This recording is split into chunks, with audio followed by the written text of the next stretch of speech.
We are live. Welcome back, YouTube. Welcome to the second edition of the Home Theater Hug. I'm Yep. Don, your co-host from uh, Horizon Home Theater, and my other co-host Ike from Easy Tech over there. Ike, what's going on? Not much. Busy day, but we're here. I hope everyone is doing Yes, well. yeah, it is a busy day. We got the NFL playing. I got my Ravens purple in the background here, representing my Baltimore team. So hopefully we can pull off a victory. I know we were behind a little bit just going into this podcast, but tell me a little bit about what you got going on this week. I know you said it's a busy day today with work, but anything new in the theater? Um, a few cracks in my drywall and a few rattles that I discovered while doing some testing. So that's what I'm working on. I think I'll be working on this weekend, trying to just put some additional drywall screws somewhere. And interestingly enough, it's around where I installed the SVS in-wall subwoofers. I started noticing some rattles there. So yeah, I got a couple of things to do this weekend just to take that out. But it became noticeable. It got to a point where even for my in-ceiling speakers, I'm gonna have to remove the covers because the covers were also rattling. So Oh that's wow, are yeah. they magnetic? Those Yeah, it's magnetic, but interestingly, I had two of them still rattle, so yeah, I it was worried about that for mine too because all of mine are magnetic also, yeah. and I'm just worried about all that rattling and stuff. So, you know, I can definitely understand where you're coming from with that. But one guy that actually did the tuning on your subwoofers, Mr. Paul. Welcome back to the podcast here, sir. Yep. Where is he at? Hey, thanks for Hiding having somewhere. me. Yeah, Mr. Surprised Paul. I made it today. Been busy this week. Busy Mr. day, huh? Paul, the calibration for Ike's subwoofers, a remote calibration for him. So we're blaming you, Paul. You got to get back out there with some putty and some drywall sanders and everything else to help Ike out. Yeah, I'll send over my guy. You know a guy, right? Yeah. That's too funny. Oh man. Yeah. So, Ike, you have how many subwoofers are you running in in your theater right now? Just four. Two in Just walls just and four, just just four, four. ladies and gentlemen, just Just four, four. Two just in four. walls and a pair of PV 2000 Pros. A lot of people don't consider in wall subs, I guess, as, legit for a home theater, but they do really really great, especially these ones that I have. So yeah, just four. So, Paul, you calibrated those subs for him. How difficult was that to do from like a remote destination? Was that something pretty easy that you could do, or obviously you can't just take those in wall subs out of the wall and move them anywhere that you want to, like with a regular sub? No, most of the time, I mean, if you're doing in-wall subs, it's gonna be aesthetics that you choose over anything else. Um, just beyond that, I mean, you could do some testing, but you're still gonna have to play some. I think the SDS are have enclosures, right, built in, so Yes. those you could kind of sit on the floor and measure them and do an RTA or something to figure out a good location.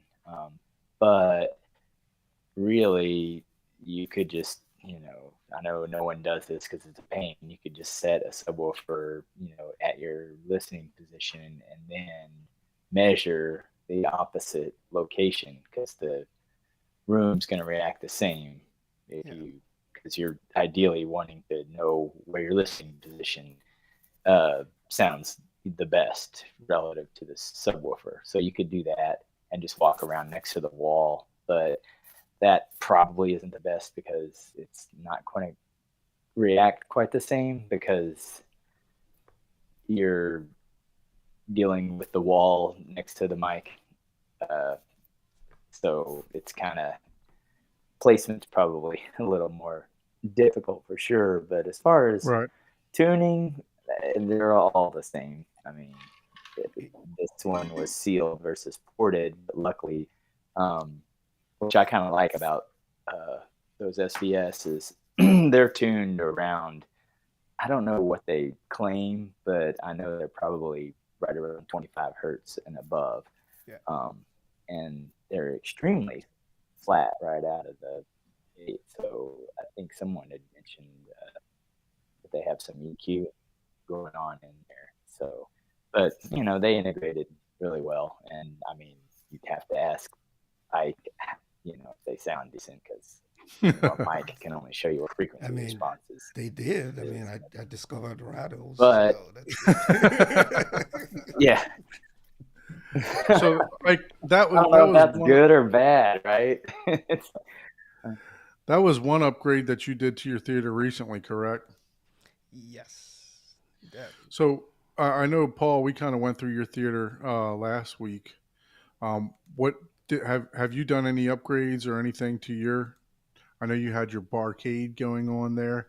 Have you made any progress with that? Still, well, I picked up my last component for the electronics because I'm a value shopper, Facebook Marketplace, and all the other whatnots, and all the websites that you can try to get deals from. So I've got all that, which consists of I'm doing just all the arcade one-up type of things.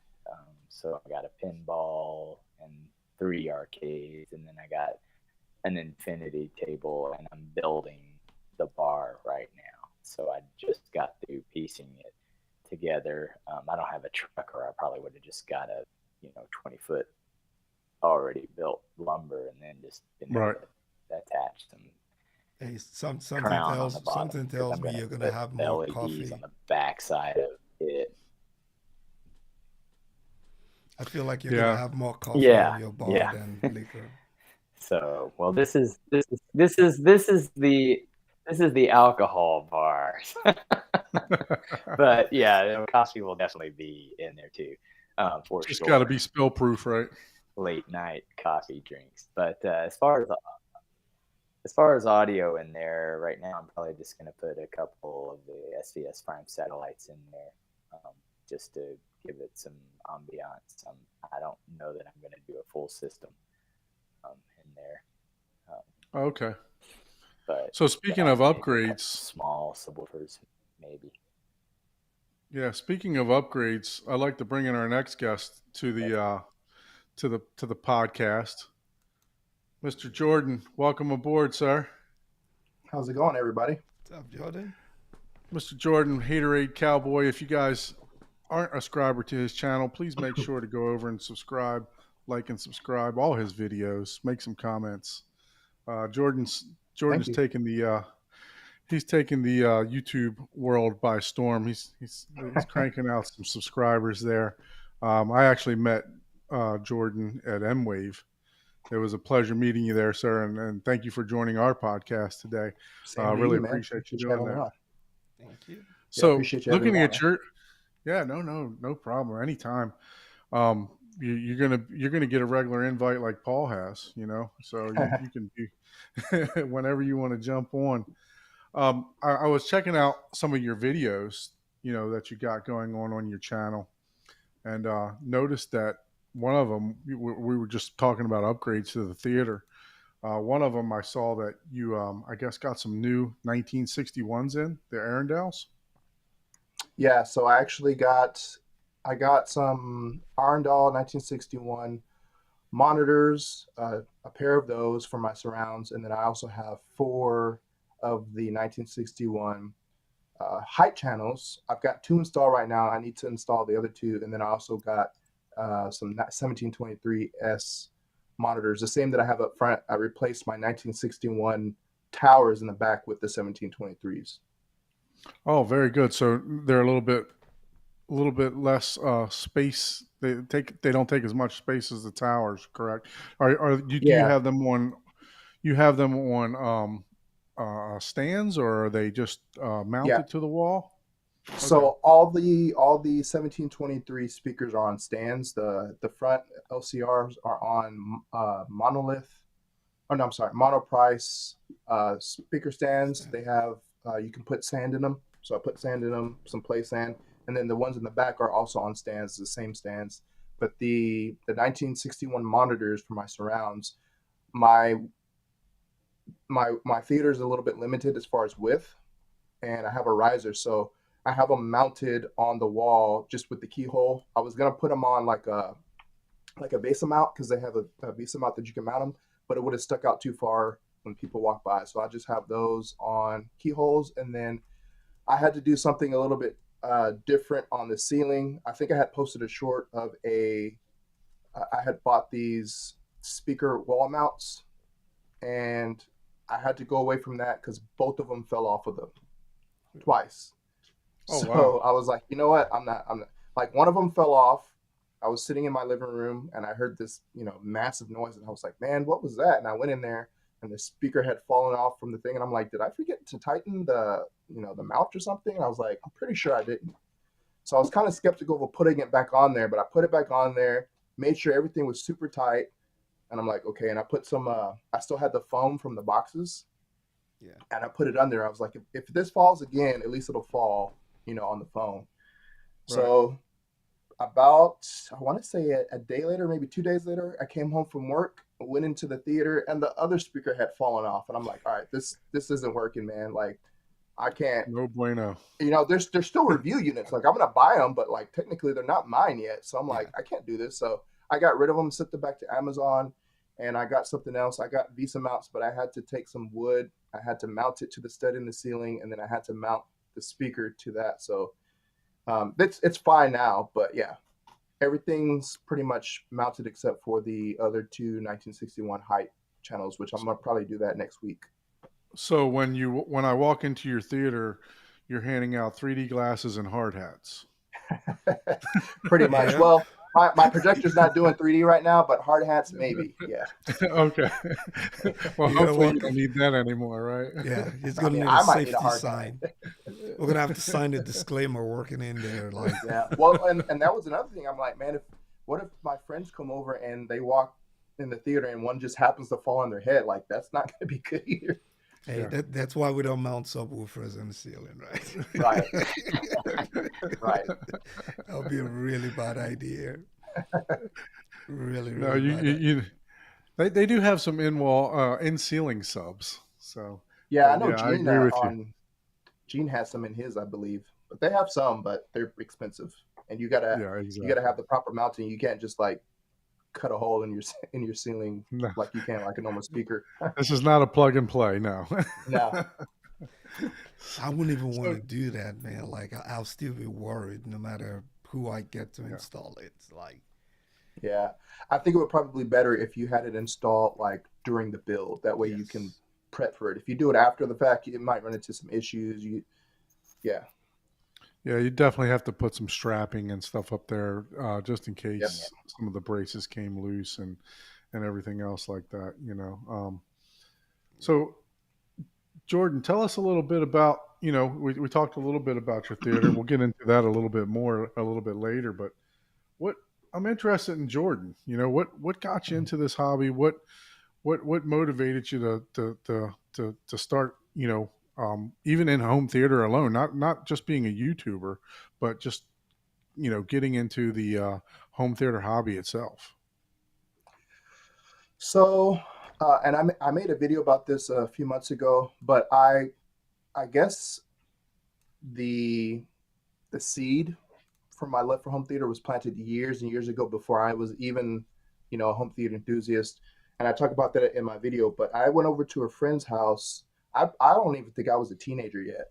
I went over to a friend's house, family friend, and I remember he had a Nintendo. I think it was a Nintendo 64, something like that.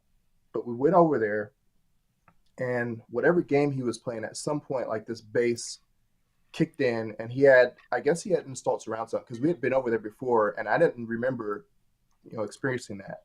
And I'm sitting there and I'm hearing stuff around me, and I'm hearing and feeling this bass, and I'm like, dude, what is that? Like, that's almost like it felt like I was in a theater, So I was like, man, that's really cool. And I just remember experiencing that, and like that stuck with me for a while. And I was like, man, that would be cool to have that, at some day. Again, I don't even know if I was a teenager or not. And then fast forward years later to when I was in high school, I started, I had a couple of like home theater in the box setups.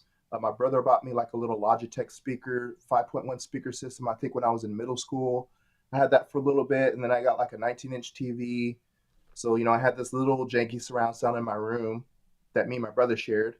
And then when I believe I was in high school, I think I bought like my first TV. And then I bought, after I graduated, so I graduated in 2003, and I graduated on a Saturday. Literally on Sunday, the next day, I started working at Best Buy. So I worked there for 3 months. My brother worked there, and one of my good friends worked there. I didn't stay there long enough to reap the benefits of like, the discounts, but just being in that environment, like seeing all the movies, seeing all the electronic gear, I was like, man, one day I'm gonna have some of this stuff. And I think when I was in probably 2008, I bought my first home theater in a box. It was a Sony surround sound, cheap thing, but I thought it was like the best thing ever, man. It came with like, I think it was like a 5.1 system. I had speakers mounted on the ceiling. I had my little sub and everything. And I remember telling my coworker about it a couple times. And the last time I was talking to him about it, he was just kind of like shaking his head, and he was like, yeah, you know what? Your system is crap. Like that's nothing. And I'm like, what do you mean, man? It's surround sound. And I'm thinking like, it's Sony. Like, how could it not be awesome? It's got the Sony name on it. And he's like, that's crap, dude. And he's like, if you want a real surround sound, he's like, you need to go with separates. I'm like, what is this guy talking about, separates? Like, and so I'm like, what is that, man? He's like, you need to buy, a receiver separate. You need to buy your speakers separate. Make sure that they're all in the same timbre match, same line if you can. He was like, you buy your sub separate, like you buy everything separately. And I'm like, why would I do that, man? Like, I have everything in the box for me. Yeah. And so I'm like, okay. So I went home, and I remember going online, and I started researching, because he named a couple brands. He's like, if you want to get started, you can look into Onkyo, there's Denon, Marantz. He's like, if you want to go like a little bit higher, you can go to Pioneer Elite. So he started naming all these brands. And so I went home and I started researching, and I was like, dude, this stuff's not cheap. Like, I can't afford any of this. Like, I had been at the job for like a year. I was, early 20s. And I'm like, okay, well, so then I got the bug, and I start doing more research, and I'm like, wow, there's like a whole other realm of home theater that I didn't even know about. I mean, there's like tens and thousands of dollars worth of equipment that you can get. So, of course, I got the bug, and I think I got my first receiver was an Onkyo TX608, Onkyo TX SR608. Still at my parents' house. That thing is still working. And then from there on, man, I just started, I upgraded that to another receiver. I bought like some Polk speakers that they had retired, that Fry's had. They had like a couple of them. I got some of those. I kind of had like a hodgepodge setup of Polk speakers. And then I found out about, shoe research. I got a couple of subwoofers. And then from there on, it just, progressively just started upgrading where I could. And yeah, man, I mean, the rest is pretty much that crazy rabbit hole that we all find ourselves once you start digging. Yeah. Once you start digging, man, you start digging with a teaspoon, and then you get a shovel, and then you have an excavator, and it's like, what am I doing? It gets bad, man. What am I doing? Then you're like, I need this. You're like, well, I remember when I got my second receiver, it was an Onkyo. I upgraded the 608 to a I think it was a 1009, NR 1009. Like maybe like 6 months, a year later, they came out with Atmos, and I was like, oh man, I gotta have that. So then I was like, all right, I got to figure out a way to sell this and make some money. I'm not going to make a profit off of it, but I need to get this. So it's not a good hobby if you're trying to save money. Not at all. Yeah, And I don't have a family, so I can kind of just do what I want, even if I really don't have money. But I can't imagine what it's like when you do have a family and you have the wife acceptance factor and all that stuff, man. well, I think Hey, don't mention that it costs a lot of money. My wife yeah, might be listening. yeah. That's what I've been And, hearing. That's the and, key. and the good twist to it is you're spending the money in the house, right? So the money is staying inside. It's not Right. going somewhere it's not supposed to be going. But let's talk about getting on camera, YouTube. Before I even ask you how and why you got into YouTube, how did you and why did you come up with the name Haterade Cowboy? I have Yeah, had two people ask me that that's an question. interesting story. So back in the day, we used to play we would get together, and like when the original Xbox came out, we would get together and we would have LAN parties with me and my buddies. So I mean, it would be like 12 of us. We'd have like 4 different Xboxes and we'd be in like different rooms, and it was crazy. So when Xbox Live came out, you had that was like the first time you had your gamer tag. Like, this is supposed to Yeah. identify you. Well, whenever we'd be playing, together on these LAN parties, we would always just talk trash. We'd play, and then we'd take a break. We'd go get some snacks, and then we'd talk trash. And I guess one day I was kind of in the zone talking trash, and one of my friends goes, "Man, Jordan," he's like, "Why are you drinking that Haterade?" And so I was like, "Oh, that's funny. I like that." And so when I was making my gamer tag for Xbox Live, I was like, all right, I want something that's going to be a little bit unique and something that somebody else doesn't have. And I'm like, oh, you know what? I can go with Haterade. Well, apparently it wasn't that unique because I was trying to spell it like Gatorade, but someone already had that name. So I had to like spell it a different way. So that's how that came about. The Haterade Cowboy is one of those same friends that we used to game with. I went over his house one day and he had this big foam cowboy hat. I don't know why he had it. I don't know where he got it from. But when I went over there, he was like about to throw it out. He's like, "Hey man, I have this cowboy hat. Do you want it?" And I'm like, "No. Why? Why would I want a big foam cowboy hat?" And I said, "But I'll take a picture with it." So I took a picture of it. Me wearing it.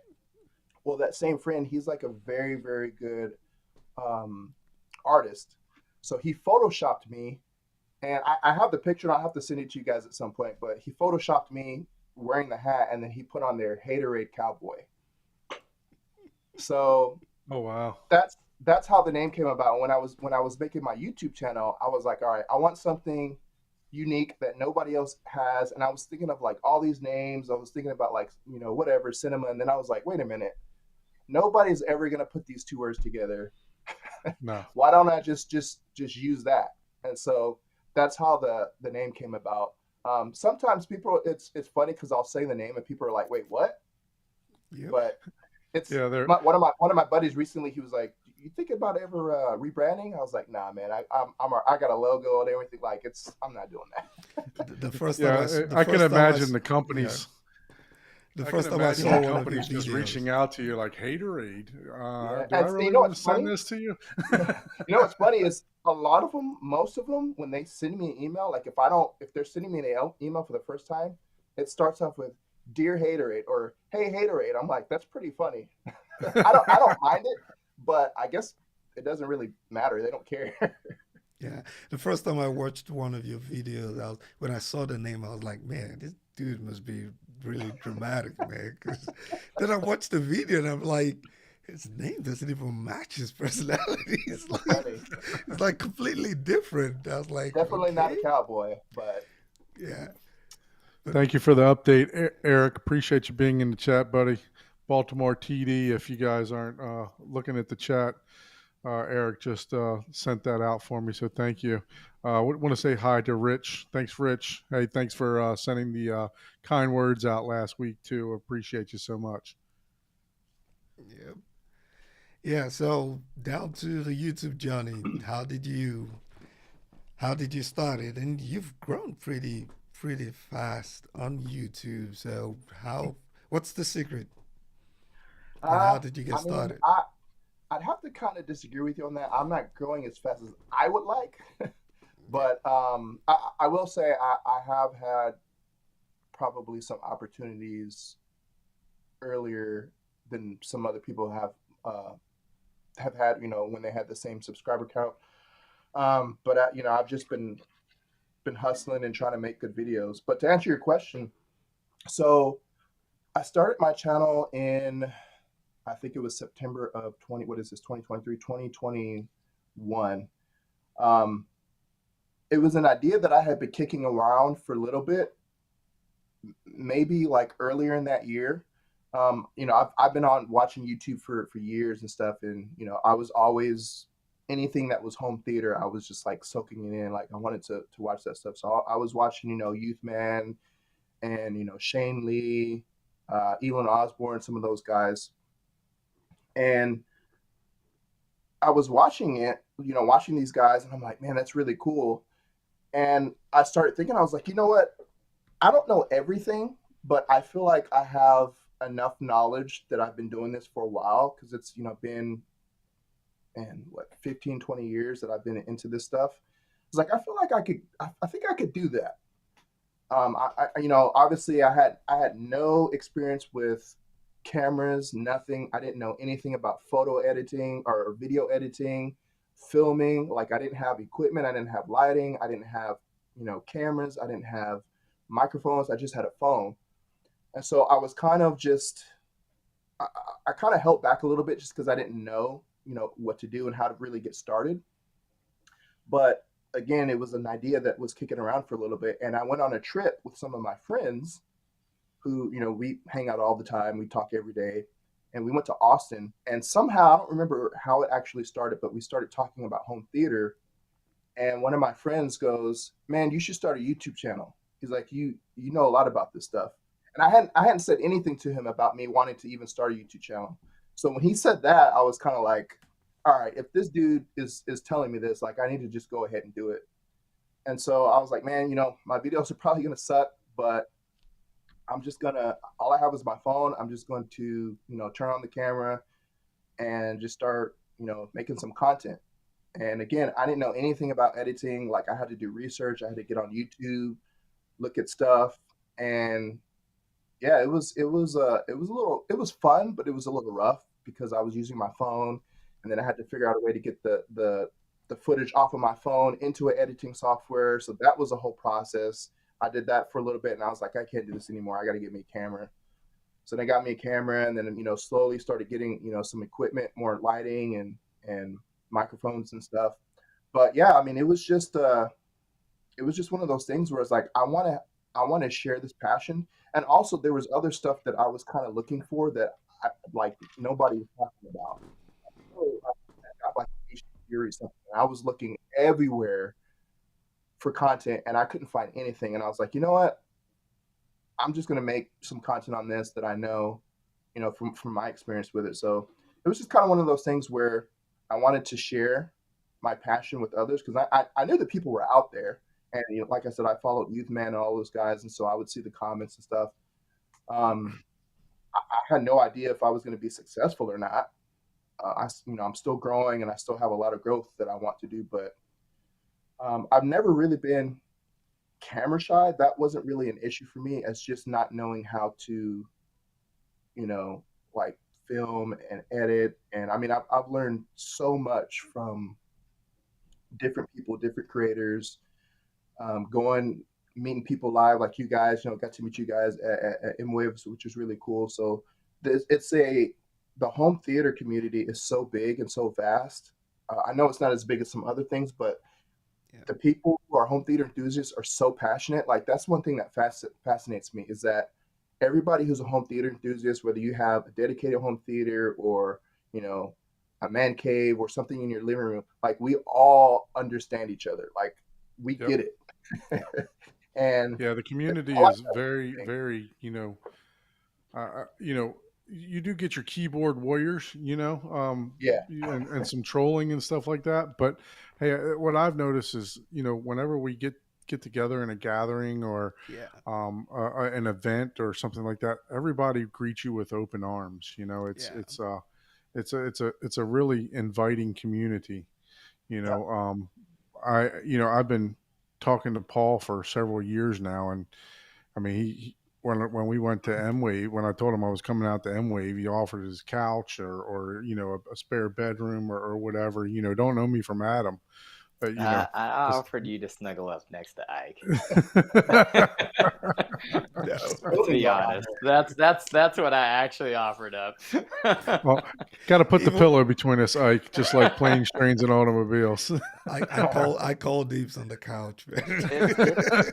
It's a big spare room. There's plenty. You could probably fit 4 or 5 people in there. Yeah. So did you happen to meet Paul while you were at M-Wave, Jordan? Were Yeah, you able to link up with Paul there? yeah. Right. I got both of you guys on the video that I did. I guess the testimonials. Yeah. So yeah, I got Yep. to meet a lot of people. It's really cool, man. It's you know I really like M-Wave. I've been to all the major shows, CES, CEDIA, Expona, and a couple other little shows here and there. But I really like M-Wave because it's more intimate, and I know that's a weird word to use, but it's not like nobody's trying to sell you anything. Everyone that's there is, like I said, is there because they have the same passion. Even if Hmm. we're at different stages in our on our home theater journey, even if somebody has way more money than somebody else or somebody that's just barely getting started. I mean, there was people there that were like, I don't know anything about home theater. This is my first time. Like I want to get into it, but I don't know. Like it's just it's so fun to see. Like, man, I remember when I was there. I remember when I didn't know anything about home theater and people telling me my equipment was crap. Yep. So it's just it's an awesome community, man. And everybody, at some point you meet people that are in very different um, journeys. I know I was talking. I don't know if it was you or was it you that was getting a new projector. One of you No, guys, my I think friend Chuck was Chuck. That's who it getting a was. new Yeah, Chuck. projector. Yeah, so I was trying to help him out in the Seymour. Well, Seymour was Right. everywhere, but but I was Yeah. trying to help him out in their main. I think they had a setup in the per listen area there. Was the one of the, with the barcode projector and stuff like that. But Seymour was the main screen in there, and I was trying to hook him up with Chris Seymour also. Okay. So, but Yeah, yeah, because but I think I don't he know if it wound was up the NZ9. Was it the NZ9 he was getting? the NZ8 he wound NZ8. up Yeah. getting. and So he he told me ended that, up and with I a was like, projector screen too, right? Chuck did end up getting. Yeah, so for those of you that don't know, I actually am a dealer also. So I sell various products, and Chuck had reached out to me about getting a screen, and I said, hey, I'm going to go to M-Wave, so let's go to this and look at the screens. And when we're sitting down and we're going over everything, and with it being a show deal, even I couldn't get that type of deal. So I told him to reach out to Chris and say, hey, I introduced the two of them and say, hey, get this screen here, man. I mean, it's a fantastic deal that they were doing because it was a demo unit. They didn't want to pack that thing back up and ship it back to their yeah, warehouse. So he wound up getting a fantastic deal on the a masking screen. So it actually has the self masking and everything on it. nice. So yeah, it's I think he's in the process. He just got that screen hung. He had to turn his whole room around. He Yeah. like did a full 180 with the room and Mhm. built everything out. Put some soffits in and all kind of stuff. So we hope to have him on the channel a little bit later to do a virtual home theater tour with him also with all his upgrades and changes. Yeah, he's made a lot. He made some changes, completely spawned that room around. So yeah, and that's a good thing with M-Wave, right? You can actually get to see and what you're trying to buy firsthand. I think it Mhm. helps, and I think there was also a lot of deals going on after the event with all the gear and equipment that they had there. So It's a good event. I think I had fun last, and I'm looking forward to being there next year. Oh So yeah, I'm looking forward to it as well. So Ike, let me ask you real quick yeah, the same question. How did your YouTube journey start? Because I know we met, and I think when we met, like you weren't even like really posting anything yet, yep. and now you're doing live streams and stuff. So how did that start for you? I think it was the same whole COVID, sit at home period where everyone was just at home and trying to figure something else to do. And I was like, okay, I started just like you watching and following the whole YouTube journey, and I put together my, my Klipsch home theater system that I was enjoying. So I thought, this was going to be a good opportunity just to go out there and just like most people talk about my love for all things home theater. And, but unlike you, I can be camera shy. So it was never, and I was buying all the gear that I needed. Like I have a full on YouTube studio in my office space. It's Nice. crazy. Even Youthman saw it and he was like, "What in the world? You got a full studio here." And I was like, "Yeah, I got a studio, but I just don't want to be in front of the camera." And it took a couple of encouragement just talking to people, and you were one of the people that encouraged me. I remember talking to you like, look, I'm thinking about trying this live stream stuff, but I'm not even sure I want to do it. And you encouraged me. And Michael, and a couple of people, I would get a text every once in a while from Michael. You haven't posted a video. It's like, Michael, the last one was like a month ago. He's like, yeah, you didn't post another one. I'm like, no, I'm not doing that. So that's how I got here. It's been a slow, but I enjoy the home theater community. And I think that has helped me most when I went to Mwave. I think at the last CDR, right? I Hmm. was walking up to a lot of people, and then I went to CDR this year. And as soon as I walked in, I had a couple of people say, "Hey, what's up, Ike?" And I was like, "Oh, wow, okay, that's different." Yeah, So, it's but funny when that happens. yeah, it's a testament to the community in the home theater space that we have, and I think that's what has encouraged me. So I'm still slow. I still got a few jitters before the show. I was telling my wife even like about an hour ago, I was like, man, I'm still nervous about this stuff. She was like, man, just go on there, man. So yeah. So yeah, I got all the equipment now, so I got to use it. That's my story. There you go. You had to give Yeah. yourself a forceful excuse. Yeah, I'm like, I don't even know what I'm like, I don't remember the last time I got nervous about being on camera. I'm like, I don't know. I'm broken. Live streaming is a different beast, though. I will tell you that. Like live streaming, I remember when I first started because I didn't do live streaming for at least, man, probably a year and a half, and it's a different dynamic because you're live, and it's like, all right, how do I do this? I'm I was a little nervous the first time, and then after I did the first one, I was like, oh, okay, See, it's I'd not much that big of rather a do this format. I don't want to sit behind the camera, behind the computer for 5 hours and edit. Right? Yeah, I'm not well, that good at editing. and the saying is you're your own worst critic. Critic, So yeah. as you're editing, Oh yeah, you are definitely. constantly critiquing your own, like, oh man, I shouldn't have said that, or I shouldn't have done this, or constantly on, and that, it's things like that why I don't have my own YouTube Yeah. because I was like, So man, for me, it's like, I don't have enough time to to critique myself. yeah, I think my first video, it's horrible, and I spent about 6 hours editing it, right? Because it was Oh man, my first time on the screen, and on the channel, and I was like, every other word was and even last week, I listened to this first live stream back, and I was like, all right, I got to get rid of the word because I said it like 30 times last week. So I, just I just refused to just watch. I refused to watch last week's stream. I did not go back and watch it.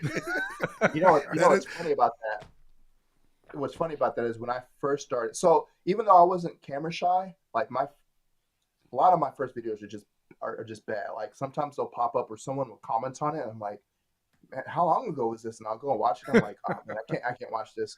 But when I first started making videos, I did the same thing.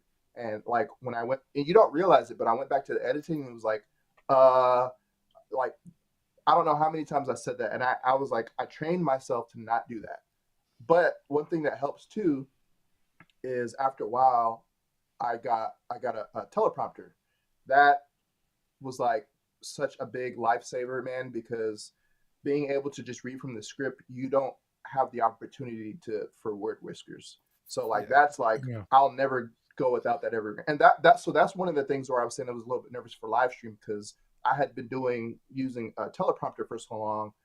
I was like, man, but it's just one of those things where it takes some time to get used to, and then once you get used to it, it's, at least for me, it's not that big a deal anymore. Yeah, I told myself practice makes perfect. Like you have invited me to a couple of your live streams, and that has really helped me because I'm like, okay, well, at least I'm not leading that show, right? I'm not the star of the show. So, because I think that was always one thing that I was always concerned about is trying to lead and try to coordinate and making sure that there are no dead gaps. And, you know, even now I still have Don reminding me every second, hey, you got to speak up. I literally have to hold myself back. Otherwise, I would just be constantly talking. Like, yeah, I know the feeling, Paul. Like I don't want to take over the show. I'm a co-host. I'm not the host. So I want to make sure that everybody gets their time because look, this. I want this to be a fun and free show. You know what I mean? Everybody just get on here and talk and unscripted. We have some bullet points that we're going to hit on and stuff like that. But when you're having a conversation, it just flows so much better, right? It just, you're talking to each other. I'm not a script type of person, so I've never written a script for my YouTube videos, and it probably shows, not my whole 12 videos or whatever I've got, but but it's something that I just want to do off the cuff, and like I'm actually talking to somebody face to face and doing it, so I do know that obviously, when you put the script together and an outline together, that you're going to hit on those bullet points right in a row, and you're not going to be jumping back and forth, from point to point and stuff like that. So it was something that I was thinking about getting also, a teleprompter, once I get started back into this a little bit more, and hopefully some companies out there will see the value in sending me some products to review. Speaking of review, Jordan, what do you? I think you just did a review on the M&K. Yeah, the MKX15 Plus. That was I still have it actually. I just I just emailed them today for return label because I got some other stuff coming in. I'm gonna have to get rid of it. It's big, and I'm looking at the box right here. It's a humongous box. Excuse me, but yeah, man, that was a fun review. So that was the first time that I've ever actually had a 15-inch subwoofer. Actually, I guess two. The previously, and I still have the subwoofer that I own, the SVS PB4000. So when I made the jump from a 12-inch to the 13.5-inch with the SVS, I was like, oh wow, this is amazing. So when I got that M&K in, I was like, I don't know how this is going to sound. Like I've never heard a 15-inch, much less two. But now I'm like, I'm hooked, man, because and unless you've experienced it I don't know what size subwoofers you guys have in your home theaters, but it's a big jump from a 13.5-inch to a 15, and to have two of them and have it pressurize your room and to have it really it gives you so much dynamic range with your speakers, but just having that feeling, it's amazing, man. It was a fun sub. I'm actually. So let me ask you this: I have to give it back. You say you have two of them. Is that because you're counting the two subwoofers in the push-pull configuration, or Right. you actually had two units? So it's one unit, but I'm saying let me say there's two drivers in the cabinet. Okay, that's probably more accurate. So it's one subwoofer, but it has two drivers. It has two 15-inch drivers, and it's in a push-pull. One's facing out, and then the other one is So it's What's the basically doing size of your this. room? What's the size of your theater room? So And my is it room dedicated or open is dedicated. concept? So originally, when I moved into this house, I bought it new. There was two rooms. There was an office, and then right next to that was a media room. The media room was super small. I think it may have been like 10 by 15 or something like that. So before I even moved in here, I looked at the floor plan and I was like, okay, I'm gonna blow out the wall between those two rooms and just make it one big room. So technically, it's I made it into one room, but width wise, it's 10 feet wide. I have 8 foot ceilings, and then at the deepest part, I think it's 26 feet deep because there's like a little cubby that goes back a little bit further, and that was they told me like if you don't want this to be a media room, we can put a door in the entrance and then put a door where that cubby is, and it'll be a closet. So it's actually a little bit deeper back there. I also had the option to go with 9 foot ceilings, and I wish I would have done that, but I wasn't able to do it because it is just me, and I'm not rich, and I had a budget, and it was like 4 grand, I think, to raise it another foot, and I didn't have the funds. But I mean, it works. Everybody, it's not the ideal room that I would like, but it's pretty Is it big. So the when you 10 foot say it's wide. not Go ahead, ideal, Paul. what Sorry. yeah, what when you Uh, say it's not ideal, what is some of the limitations you think you have or So it's not ideal for me. So when I was at my parents' house, I did something a little bit similar. I had my room, and then next to me was a guest bedroom, and I didn't know how long I was going to be there, and so my parents were like, "Hey, if you want to use that room, do whatever you want to it." So we actually cut a hole in the wall to make a doorway, and then I walked through, and then I used that spare bedroom as that was technically the first theater that I had, but it wasn't anything close to like what I have now. But though that room was like 12 feet wide. So I was used to a lot wider room and I had a lot more space to work with. So when I came to this house, I was like, oh man, it's only 10 foot wide. And thankfully, the screen that I had still fit because it's a 100-inch screen. So when I say ideal, it's not ideal for me. I would like a wider room. I would like a 15-foot wide room because that gives you a lot more room to do stuff. Also, when I built my riser, I was a little bit limited. So the front row is really close to the front wall to the screen, and I would like to. Behind the screen is a closet. So my goal is to blow out that wall where the closet is and push everything back. That'll give me, I think it'll give me about 2 feet. That way it'll give a little bit more room on the front row to where it's not so close to the screen. Right. But when I say ideal, it's just what I would like. If I could change anything, I would go with higher ceilings just to give it a little bit more atmospherics. It still sounds really good now, but I'm 6'1" and 8 foot ceilings. Like I can raise my hands Reach up and and touch the grab it. Yeah. ceiling. Yeah, well, I but So just my thing I is, guess you answer. yeah, I oh was no, I was asking just just because I have so many, a lot of people will spend, you know, $30,000 on subwoofers to pressurize their room. And granted, if they I don't need have that money. room for 15 people, Right. but in reality, most of the time they're spending, that much money just because. And it's like, man, you could have spent a quarter of that and just shrank your room and Yeah. got two SES subs and had it fully pressurized in a, in a 8 by 12-foot room is, and that's just as immersive. But as a YouTuber or somebody that's constantly wanting to mess with other gear, I could understand well, I want, wider so I can experience, the Yeah. difference between left and right and then Right. wides and other, setups. But as far as like just an experience, I'm like the smaller the room, the cheaper it's going to be because you don't need super high efficient speakers. You don't need tons Hmm. of watts. You don't need, 15, 21-inch subwoofers. I mean, it was hard to get my room. I'm open concept. And I mean, I had to do a lot of roux measurements and placement and get that thing just right to make it sound good.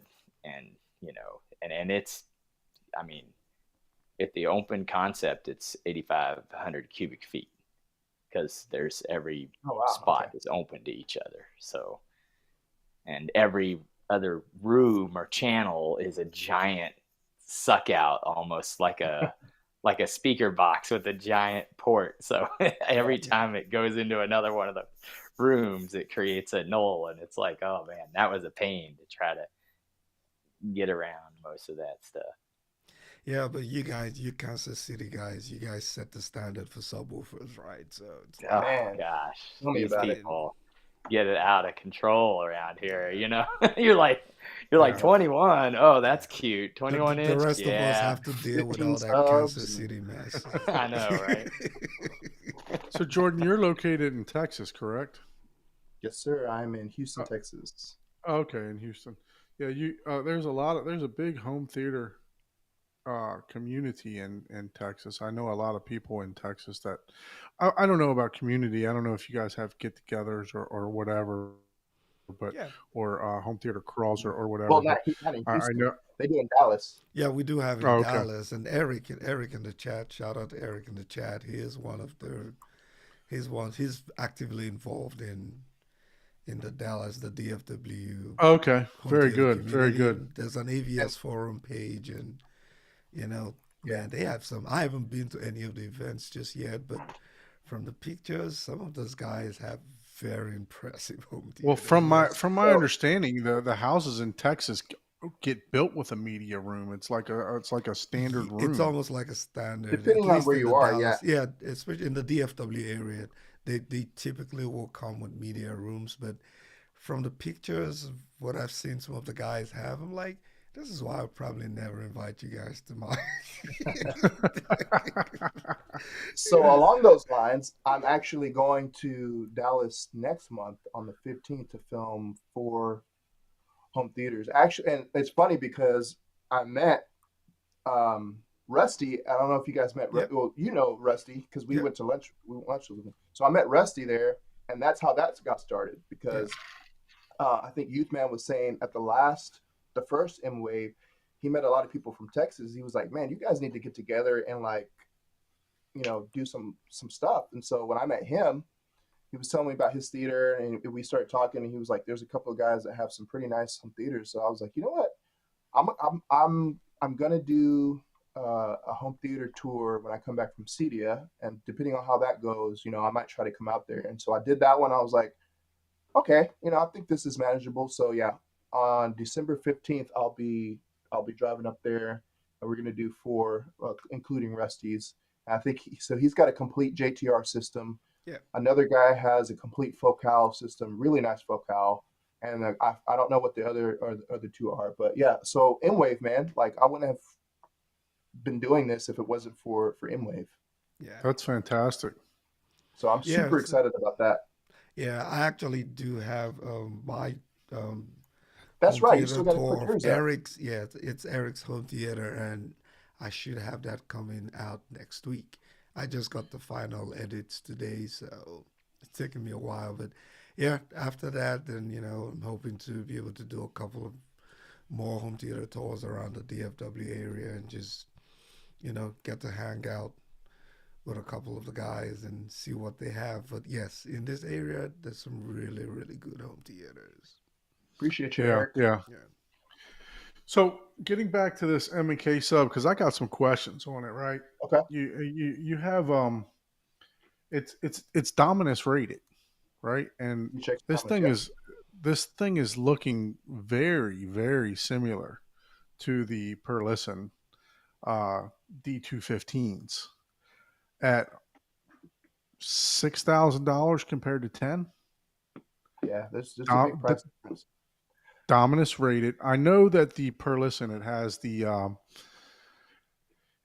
onboard app and it has the control on the top, but I wanted to get your perspective because I know that you've heard, the per listen room at Mwave. You're boxing it back up, so it's telling me that it's not where it needs to be. But I what are mean, your thoughts? so I was supposed to get some per-listen subs. I haven't talked to them in a while. I know those guys are like super busy. I was supposed to be getting a D210, so not in the same class as a 15. The only reason why I don't want to do a comparison yet is because at like Mwave, and it sounded good at an Mwave, but they don't really crank it up like they do. Like when I was they cranked it up more at Mwave. At Exponent, it's just like, they play a lot of like mellow music. Right. It's not, they don't play Jazz. any like A lot movie of two tracks. channel. Yeah, exactly. Right. Now at Mwave they did, and it sounded great. But also those rooms were like stinking huge. Yeah. So I would like to get it in my space, and then I can say, okay, the M&K. So I will say this: I think the per-listens are built way better. I think they have a lot more technology in there, because I think they have some type of clipping is not the right word, but they have some type of there's like a limiter there, something that it won't allow it to distort. Like if it starts to distort, it'll adjust it on the fly. I don't remember exactly what they call it. The M&K, I don't think it has that. Definitely different builds. It does look a little bit similar as far as the design, but the per-listen just looks like it's a lot nicer, and I'm sure it's built differently. Dan Romer, that guy he's a genius, man, because he's designed per-listen, he's designed Arndal, and he's also designed XTZ. But yeah, it's kind of hard for me to give a fair comparison, just because I've heard them, and that was the first time I've heard M&K, and I've heard per-listen 2 or 3 times now, but they're just in wildly different environments. But Right. Yeah, I like the M&K. Like I said, I had a lot of fun with it. I wish I didn't have to give it back, but I've got some other stuff coming in, and I don't have that. So that's one thing about being a YouTuber, is I absolutely hate the boxes, because it's not mine. So it's not like I can just throw the box away. Like I You have to can break the boxes so I have down. to, Yeah. I have to keep the boxes, and it's just like that's one of the things where I'm like, that's the part that I hate. Yeah. But it's a good sub. It sounded really good in my space. I don't know how it'll sound in other people's space, and So if I you didn't had to really choose over your SVSs versus the M&Ks, if you could put 2 M&Ks, how many subs do you have currently in your room? So I have the PB4000 that I got this year, and then I have another SVS, excuse me, a PC 2000, the old version that does not have the app. So that one I believe is a 12-inch, and it's the cylinder. So That's it's the like, cylinder one, right? yeah. So I have those two. So one issue that I had up front, so I have the PB4000 behind me, and then I have the PC2000 in the front, and I'm sure I could have turned it up, but I didn't really get the feeling. Like if I sat up in the front, I didn't really feel the sub that much. With the M&K, I'm not even sitting up front. I'm sitting in my same listening position, and I can feel it. Like I feel it in my chest. I feel it So in you're my getting the back. pressurization then. The pressurization, and like I'm not ever going to be able to get that with the PC 2000. 12-inch subs, a single sub. Right. So, but that's a good question, because I would love to. SVS doesn't make any like dual driver subs. I think the micro sub has a couple, but like their big subs, I don't think they do any of those. So Yeah. I would love for them to come out with one. Man, that's a tough question, because it's kind of like, do I really want to compare 2 15-inches to one 13-inch? I love my PV 4000. I will say, I think if SVS were to go into that technology, the SVS might beat it, because Yeah. I mean, Yeah. they started off making subs, like that's what they were known for, and they're very, very good at it. Same thing with M&K though. Right. I've heard some people say, even in my comments on that video, a lot of people said that they're not really built that well. And Okay. this is my first experience with it, so I don't have any reference to compare it to. But I mean, it gave me some pressurization in the room. I will say I did have to turn it up a little bit more because when I first plugged it up, I was like, I'm not really feeling this. And so I went back there and I messed with the controls, and I had to basically turn it all the way up. And once I turned it up, and I did that, and then also I went into the RMC1 and I increased the gain a little bit. And once I did that, I was like, oh wow, this thing is like really hitting hard. Right. And you only had one sub playing at the time? Just the So M&K, correct? I have the M&K, and then I wanted to hear how it sounded with both of them. Once I did that, it was like, Oh, okay. But by itself, I by itself, I don't think it's gonna pressurize the room.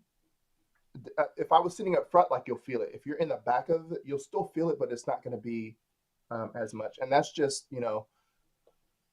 my room size, the room placement. Like I said, I'm kind of limited to where I can put stuff. I would like to put the Right. PP4000 up front, but then like it's gonna be like basically in the leg room of the front row.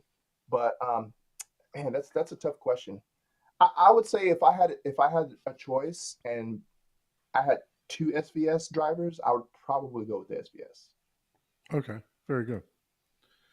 So the M&K sub, it was definitely a good addition to what you already had. Oh yeah, If I'm hearing you correctly. correct. You know, it's Like I didn't even have my PC2000 hooked up. I was like, I don't really want to hook this back up. Like that's what I was saying. I wish I didn't have to give it away, because when I'm running both subs, the PP4000 and the M&K, like it's pressurizing the room, and I'm getting equal bass, because you feel the PP4000 like behind you, like you feel it in the back. I wouldn't say that it's near field, but it's close enough to where you get some of that effect. But when I have both of them going, man, it's really nice. So Rich, So you have Rich is asking, why didn't you try the Arundel subs? I'm getting an Arundel sub. They just shipped me one today. I got the tracking info. very nice. So I have They have this one dual is subs as well. I didn't. Yeah. know that. I'm getting I asked them to send me, actually I asked them a couple of days ago, but I asked them to send me the Arundel 2V. So it's also two drivers in it. However, those are 13.5 inch. They're not 15-inch. I think they're the 13.5 inch is the biggest that they make. But a lot of people love them, and I already have an Arundel set up. So I was like, you know what? Yeah. Let me That makes get one of those sense. in. And You know how much so I'm excited power about that. that dual is? I want to say it's. I need to look it up. I'm pulling it up now. I think RMS it's like, was it like 1,000 or something? And then think peak Oh, it may yeah. be. That's pretty good. Yep. So I'm excited about that. Yeah, And then I don't think you'll be returning that Dual one. 13.8 inch drivers. 13.8. equal Okay, I thought they were 13.5. Yeah. Yeah, So, and that's the thing. Like, oh, go ahead. It'll equal a 21 inch. It's saying up to 1,200 watts of real power down to 10 hertz for the Arundel. Nice. Wow. And what's the Exactly, floor that's space great. on that? Because see, that's what would be cool is What's the what? the floor space. What's the dimensional floor space for? So It- I don't remember the dimensions, but that one they built it up too. It's not like wide. So I prefer Yeah, that that's a big. because Yeah, you me get too. I'm it like, saves a lot of space. Yep. It's this is in centimeters, It's pretty big though. but it's Yeah, I think right it's below like that. 70 centimeters tall by 50 centimeters wide. It's a pretty big sub. It's not as I don't think it's as big as the M&K. The M&K I think is taller, but it's probably around the same like cabin size as far as like width and depth. So height is 28 inches tall by 19.7 wide. That's And the pretty depth tall, is man. 26 inches deep. Yeah, So it's a big pretty boy. deep according to the Yeah, website. it's deep. It's 132 pounds for that subwoofer. Yeah, Jesus. and it's coming freight. So because I got the shipment magnets. today, I'm like freight. Yeah, it's made of Yeah. HDF too. Oh Yeah, yeah. yeah, all their speakers are made of AHF. So yeah, I will probably at some point not send it back. Yeah, you ain't sending it back. You're I not don't think I'm sending Just, that sending it one back. back. just say But that up I still front. need, You're not sending yeah, it I back. still need the thing with that Just is tell them to send you two. Just ask for a so second one. I almost asked him for two, but I was like, I don't have any room for that, man. Like I'm gonna have to find a like the box for the M&K is right next to me in my office. I really don't have room for it, but I was like, I don't have anywhere else to put this thing. And it's funny, I actually asked them for their 12-inch because I was trying to stay around like smaller speakers just because I don't like all the boxes. And when they So, replied back, she's like, I can send you the 15-inch, and I was like, okay. So now I'm like, yeah, I'll deal with the boxes because so according to the graph, it's flat down to about 15 hertz at reference is what it looks like. According to the graph on their website. yeah. That's not anybody doing any other reviews or anything like that, which is Yeah. pretty darn good. And if I understand, they're not that expensive for those subwoofers. I'll have to see how much. Let me I see think how it's much. $29.99. Yep, $29.99, exactly right on the head. I mean, So they'll blend into what you already have, right? I think Oh yeah, so that's why I'm excited whenever you about it can have the because same brand, hmm speakers, I think it sounds good and just it even helps with the aesthetics of the room. So that's always a good yeah, thing to I see. really like the way they designed the Arndell speakers, especially the 1723. The 1961s, are different design. Obviously, they're way smaller, but man, those things are built like a tank, and they sound just. It's. I'm I'm very happy with my system now. I need to do some tweaking. I still need to run. So I'm using the RMC one. I haven't even run direct on that thing. Like that's how much I like it. I'm probably going to do that next week while I'm off because I need to make some content with that too. But like I haven't I haven't even I want to run direct because I've never heard it before. But I'm liking the system so much how it sounds. So I was like, I don't really need to run it right now. so you're not having issues with that? I know that unit is There's renowned issues. for bugs. Yeah, I was just So about to ask that because I think Spec of Tech did a video where he had to yeah, return and I think he has the arms or he had the RMC one L. L, I I don't think he had the believe. arms. Yeah. Yeah. So I have the RMC one, um, and I know that it's they've had numerous updates because I saw a lot of people were saying that when it first came out it was very very very buggy, and then a lot of people say a lot of the issues have been fixed.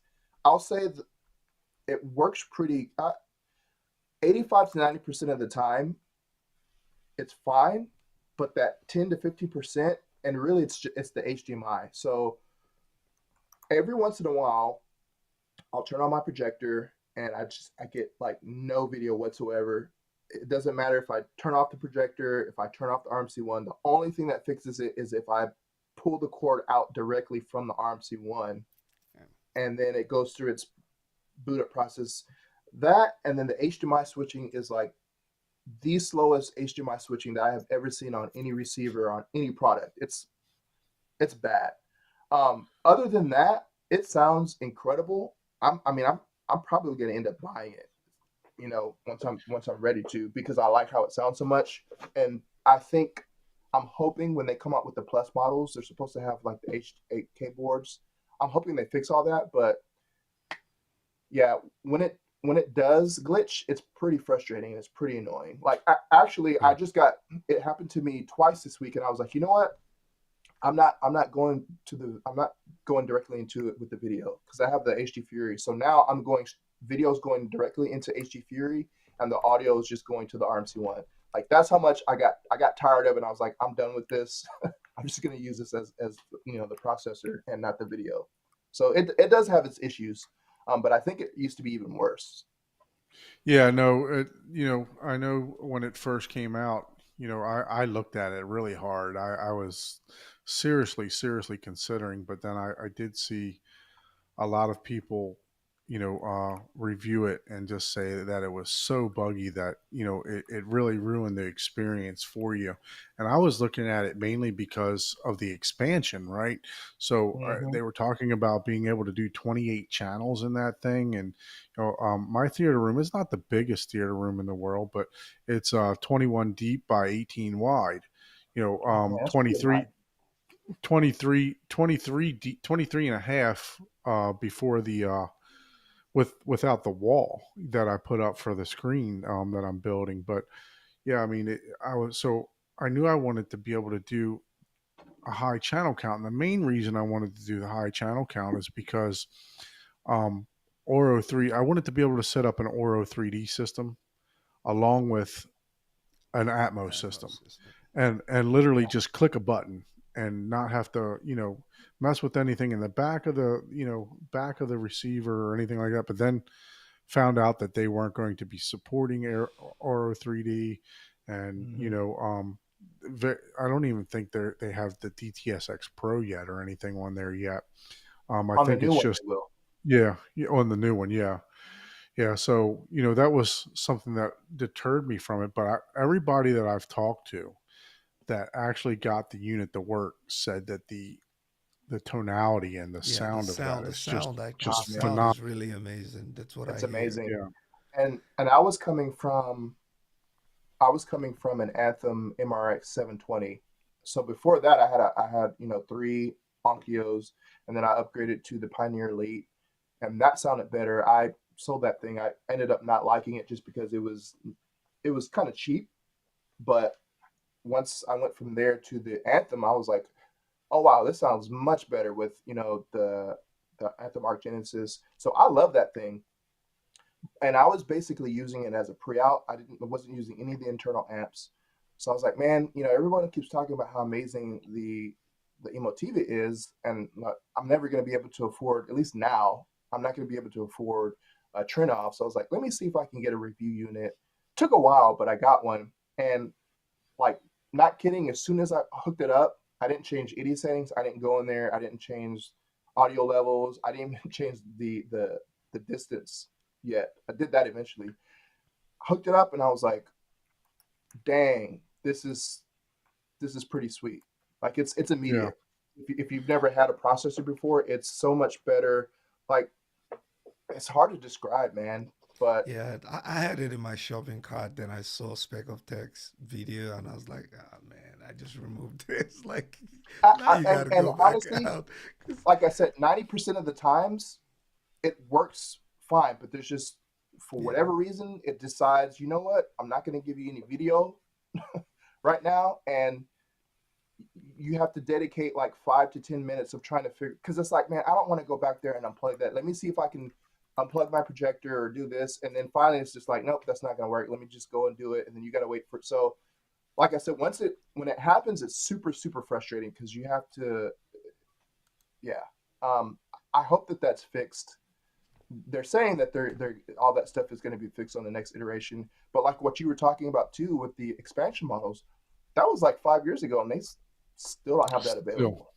Hmm. So it's In kind my of like, line of work, oh, in my line of work, we call that vaporware. If it doesn't yeah, exist when you buy it, don't buy it. Don't buy it. If Yeah. you're buying it because, oh, I want this feature that's going to hmm, be there. That is, man, that has yeah, gotten Yeah. so many people. A lot of the TVs, they were advertising the variable refresh rates and stuff like that. And VR, yeah, yeah, if the community didn't stay on them, they would have never saw it, yeah, because Oh it, yeah, if it wasn't for but the social media, that's one good thing about social media. You can yeah, really, you know, get attention, and it's good and bad, but yeah, I get it. If I spend, because there's some people that'll buy like one of these just because, oh, yeah, whatever, give me the best, and you bring it home and you don't care. But people that literally are deciding, I want this one or I want that one. Oh well, I want this one because I like all this. I like the picture, but I also want the variable refresh rate. But this one's not as good, but it has that feature already. I'm buying this one over here and I'll wait for it and it doesn't come. I mean, that's their hard earned, some people are saving for years for a TV, and I would be very upset if No, if I bought exactly. it for that one feature and it Yeah. never came to fruition. I mean, that's one thing about like I'm super glad to live in the technological advancements that we have because you look back, I'm like, man, how did they do it back then? And they didn't have all this technology. But it's also kind of a two-edged sword because we live in an era where these companies can make these products, and then we're like, you know what, we'll send a firmware update later. Like here's this, and we're kind of like guinea pigs almost. Like here, let Yeah. me get this because you don't really know how something is going to go until it gets out in the masses. You can send them to the reviewers, which I think is good. Some companies still don't do that. I'm like, I don't understand that. But Yeah, until you get it out, that's a marketing. It is literally a race because someone that has or states to have, in this case, the newest feature, right?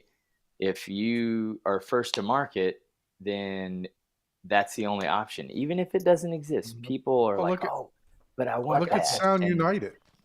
As and soon as then it, yeah, Sound United offered yeah, offered Dirac, I mean, everybody was all over everyone was Moran's jumping on Den. it, right? But then, so then, like you said, then everyone becomes the beta testers, right? So it's damned if you do, damned if you don't type of deal, especially when it comes to a company, right? Because if I'm 90% there on my product, but most people just want it because, oh, it has 10 more watts or something, or because let's face it, that's how your Yep. That's how they 90% of buy your them. consumers buy it, right? Yep. So, oh, let's throw the sticker on there and we'll get it to you. And you're the first. Well, you're going to be in more households. And, yeah, if hmm you, and that's again, double-edged sword. If you never deliver it, then yeah, of course, it's like, oh, the customizable, audio system. It's like, whatever, the hardware changes faster than software, so it's like, there's no way that's going to be an option.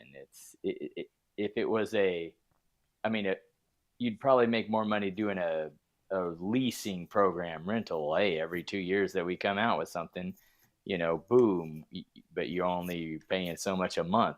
That's more likely to actually be a better business model than, oh, hey, buy this $10,000 processor that'll never go out of, we can update yeah, it forever. No, Yeah.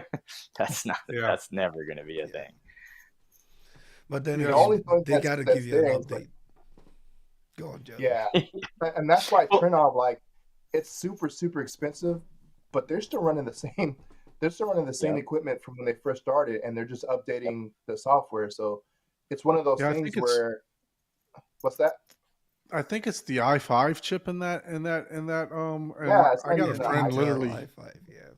yeah, I got a friend literally waiting for them just to upgrade the chip. Yep. And he's But I mean, that's a ready to testament jump all over it. to how it's built. Like the fact that they can just because I've seen videos where they talk about that. Like whenever there's a new format, they don't need to put new hardware in it. They're not Right. tied down by Texas Instruments chips. It's mainly software. So when Software. something Yep. comes out, they just get the I think they call it the golden code or golden key or something. They can just implement it, software update. Here you go. Yep. And I mean, how Yeah. long has that thing been out? And they haven't updated it pretty much. I mean, they It's send out updates, but Yeah. I I think I think. think the Altitude 32 has it may have the better chip in it, maybe a future generation of the i5. I'm not sure. If I thought I heard that they did have an upgraded chip versus the Altitude 16 in there, just because it's processing more yeah, channels, it would make, obviously. make sense. Yeah, but why would you even need an i7 or an i9 in that? Like, that's Yeah, I Yeah. guess that's supercomputer true. level. I think the Yeah, i5 is it's great. I think it runs on a 2080 or 3080. I don't even think it's a 3080. It runs on a Yeah, because 2080 they or don't have 2060. HDMI 2.1 yet. That's the only thing. I mean, and they're kind of one of the companies too where it's like we don't really see the need for it because 8K is not mainstream yet. So I right. get Yeah. that, but it's kind of like, man, for this price, I want everything. I know, Like, right? Yeah. I want They do have HDMI all the 2.2 codecs. before it comes out. yeah, they have everything. They have all the codecs. Yeah. They have all the codecs, but you do have to pay a la carte for them.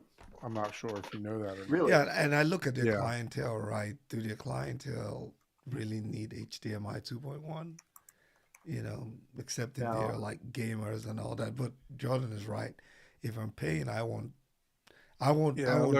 advanced access to HDMI 2.2 before it comes I out. haven't even. Well, I put the Lindorf in the rack, and they came out with the 2.1 upgrade, and then they stopped doing it because of the shortage of the boards. But I'm still probably going to send it back to get the 2.1 upgrade. So just because I want it, right? I want to know that Right. I can use this as a switcher, right? Rather than to plug my Xbox and plug my PlayStation into, and it'll pass everything through. Other than that, I have to figure a way to hook up both the Xbox and the PlayStation to the back of the projector. So I'm running a whole new HDMI for that, and running a 2.1 splitter to be able to go between the two. So, um, You need as to far as get you a Fury, man. I just use HD Fury. you got it. So does that have multiple ports on it that you can plug It's got multiple 4. 2.1s in Yes, it? four. Yeah. That's four. So That, I only I plug that's know. in. how I need to look at this I thing. plug I in my keep thinking HDMI about this. 2.1 devices to it. that's my gripe is Okay. that I wish they would release a product that has more than 4, because I have Yeah. more than 4. So then it's like, okay, I have to decide which one is a premium HDMI connections. Yeah. Like I can't hook everything up like a receiver. You can just plug everything up. It's got 8 ports, whatever, 8 HDMI. But with the HD Fury, and I don't know why they don't come out with one. I don't know if there's some type of limitation there. I feel like they can make one that's just add more. I mean, it'd be bigger, but yeah, HD Fury would solve a lot of that. And then if you go with like the Vroom or something, you'll get the HDMI 2.1, and then if you need to, you can send the audio separately, which I'm doing now just because I got tired of fooling with the foolishness with the RMC1 video stuff. But yeah, I mean, So did that? and every once in a while that thing will glitch up too, but it's pretty solid. Okay. Yeah. Yeah, that's what I was going to ask. Did that solve your issues with the It works RMC now. one? Yeah. I mean, I literally just did it yesterday, like, because it happened a couple times, and I was already thinking about doing it. The only reason why I didn't want to do it is because you lose the on-screen menus from your Now, receiver processor. where do you have it? In between or on the output of your receiver? So I've got it going from, I've got my projector. Originally, I was going from my projector to the receiver, and then the HD Fury was going into one of the HDMI inputs. And so the inputs on the processor, the input on the processor would never change because I'm letting the HD Fury do the switching. Now I have it going from the projector straight into the HD Fury for all of my video, and then I have a separate HDMI cable for audio going to the exact same HDMI, but now it's just I'm just bypassing the video portion of the RMC1. So it's almost like I'm connected directly to the projector, like on my components. Gotcha. How is it as far as the HDR or Dolby Vision conversion? Oh, it works fine. Like I have no issues with the HDR. Dolby Vision looks good. I mean, and that was originally why I got it, because talking about when I first started YouTube, I was trying to figure out a way. It's like, is there a way for me to get Dolby Vision on a projector?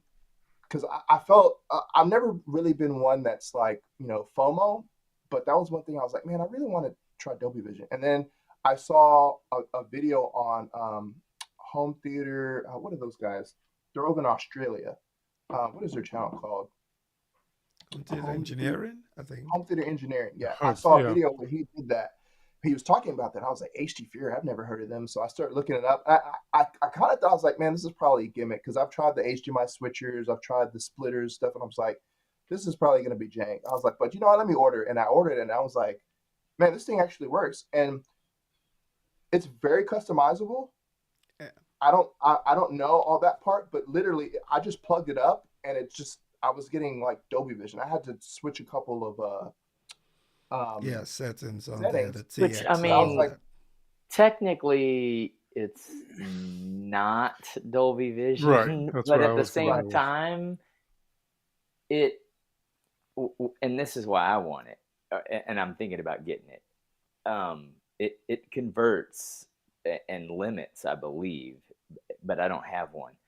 But just looking at the specs and all that. So what I want it for is I have like an Epson 6050 and HDR or Blu-ray content or HDR looks amazing. But whenever I hit Dolby Vision on a movie, it goes really dark and I have to literally change my HDR settings to compensate for the more range or the different range, should I say, that Dolby Vision processes. So is what I'm thinking is if I get one of those, I could then have both the 4K because it basically like limits the almost the palette range, if you would. Like it's converting it almost like a, and I don't want to say this, but I'm going to anyways, like a micro Mad VR type of deal where it's like, oh, you can only do this many nits because you only have HDR10. So we're going to take this Dolby Vision data Yeah, and and it convert it wraps it. Yeah. down Convert it. to Yep. a yeah, compatible, version of the code that your display can handle. And because sometimes I have some movies where 4K Dolby Vision, yeah, if you're right up on the screen, it's crisp, it has more resolution. But to be honest, it was almost impossible to notice on a 125-inch screen. 150-inch screen, I noticed. But the brightness and the contrast and stuff, a lot of the times just a regular Blu-ray looked better because the projector can't do the Dolby Vision. So I'd have to Yeah. go in Right. there and adjust all the settings. And Yeah. it's like, oh man. Or just deal with, oh, it's darker type of deal. Yeah, So so I can, that's the explanation that because I'm in the Fury Discord is that it basically takes the HDR10 wrapper and then just mm-hmm. wraps it in a Dolby Vision, whatever metadata Well, that just sort of lets the projector feel like, okay, this is what I am. but it actually Trojan yeah, horse. changes what you see. It doesn't just because I mean you could technically just say, oh hey, put a screen in, put a pop up there that says Dolby Vision, and people are getting this placebo effect. Like, oh, I got the Dolby Vision icon. Oh, it Right. looks so much yeah. better. So I could you tell know, you too, the way that it works, kind of like what Ike was saying, is so your projector can only handle. Same with my projector can only handle HDR10, right? So that's already, that's HDR10 is static. But what it does is it takes the, and I'm sure you know this, but for the people that are watching, there's two types of HDR of Dolby Vision. There's the full version, and then there's Dolby Vision, low latency Dolby Vision. Dolby Vision, the standard version, is done on your display, so your TVs, monitors, if it has it. Low latency Dolby Vision is done on the player, so your Apple TVs, your Xbox, your streaming devices. And what the HD Fury does is it takes the low latency Dolby Vision from the player, and then it repackages it in an HDR10 container because that's what your projector. If you send that straight to the projector, you're not going to get any picture because it's like, I don't know what this is. But so it's taking that Dolby Vision data, but it's sending it back in a container that your projector can understand. So it's still the Dolby Vision, but it's being sent in an HDR10 container, and then when it gets to your projector, it's like, oh, okay, yeah, it's in this container. Let me do it. So I guess, like, technically, I don't want to say it's not Dolby Vision because the signal's still Dolby Vision, but it's Yeah. just you're limited by what your projector, because Yeah. I was always wondering, I was like, why can't projectors get Dolby Vision? And I looked it up, and it's basically Dolby. It's licensing. So Dolby says, hey, you need to be able to hit like 1,000 nits to be considered, or to have the Dolby Vision badge. And projectors can't do that. So that's why they haven't approved it to work. I think there's one projector that just came out that has it on there. And then some of the ultra short throws have it, but I think they're allowed to have it because they're so close to the screen and the brightness is so high that, I don't know, I guess they give them some leeway. But Yeah, and that's basically how it works. yeah, I was asking one of the guys, I think it was Brett, at Mwave, and I think one of the biggest challenges also Dolby is placing requirements on the size, right? So if you get the Dolby Vision and Dolby says for 100-inch screen, if you take that same projector and project it on a 150-inch screen, you're not going to be getting that same lumen strength Hmm. hitting the screen. So I think that's the biggest thing. So like for the short throws, it's probably going to be a lot easier for them because most of them tend to be Right. around the 120.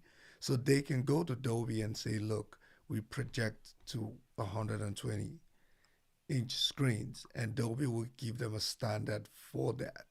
But JVC and Sony are going to have that challenge, right? And even Epson, because you can't control what size of screen the consumer is going to place.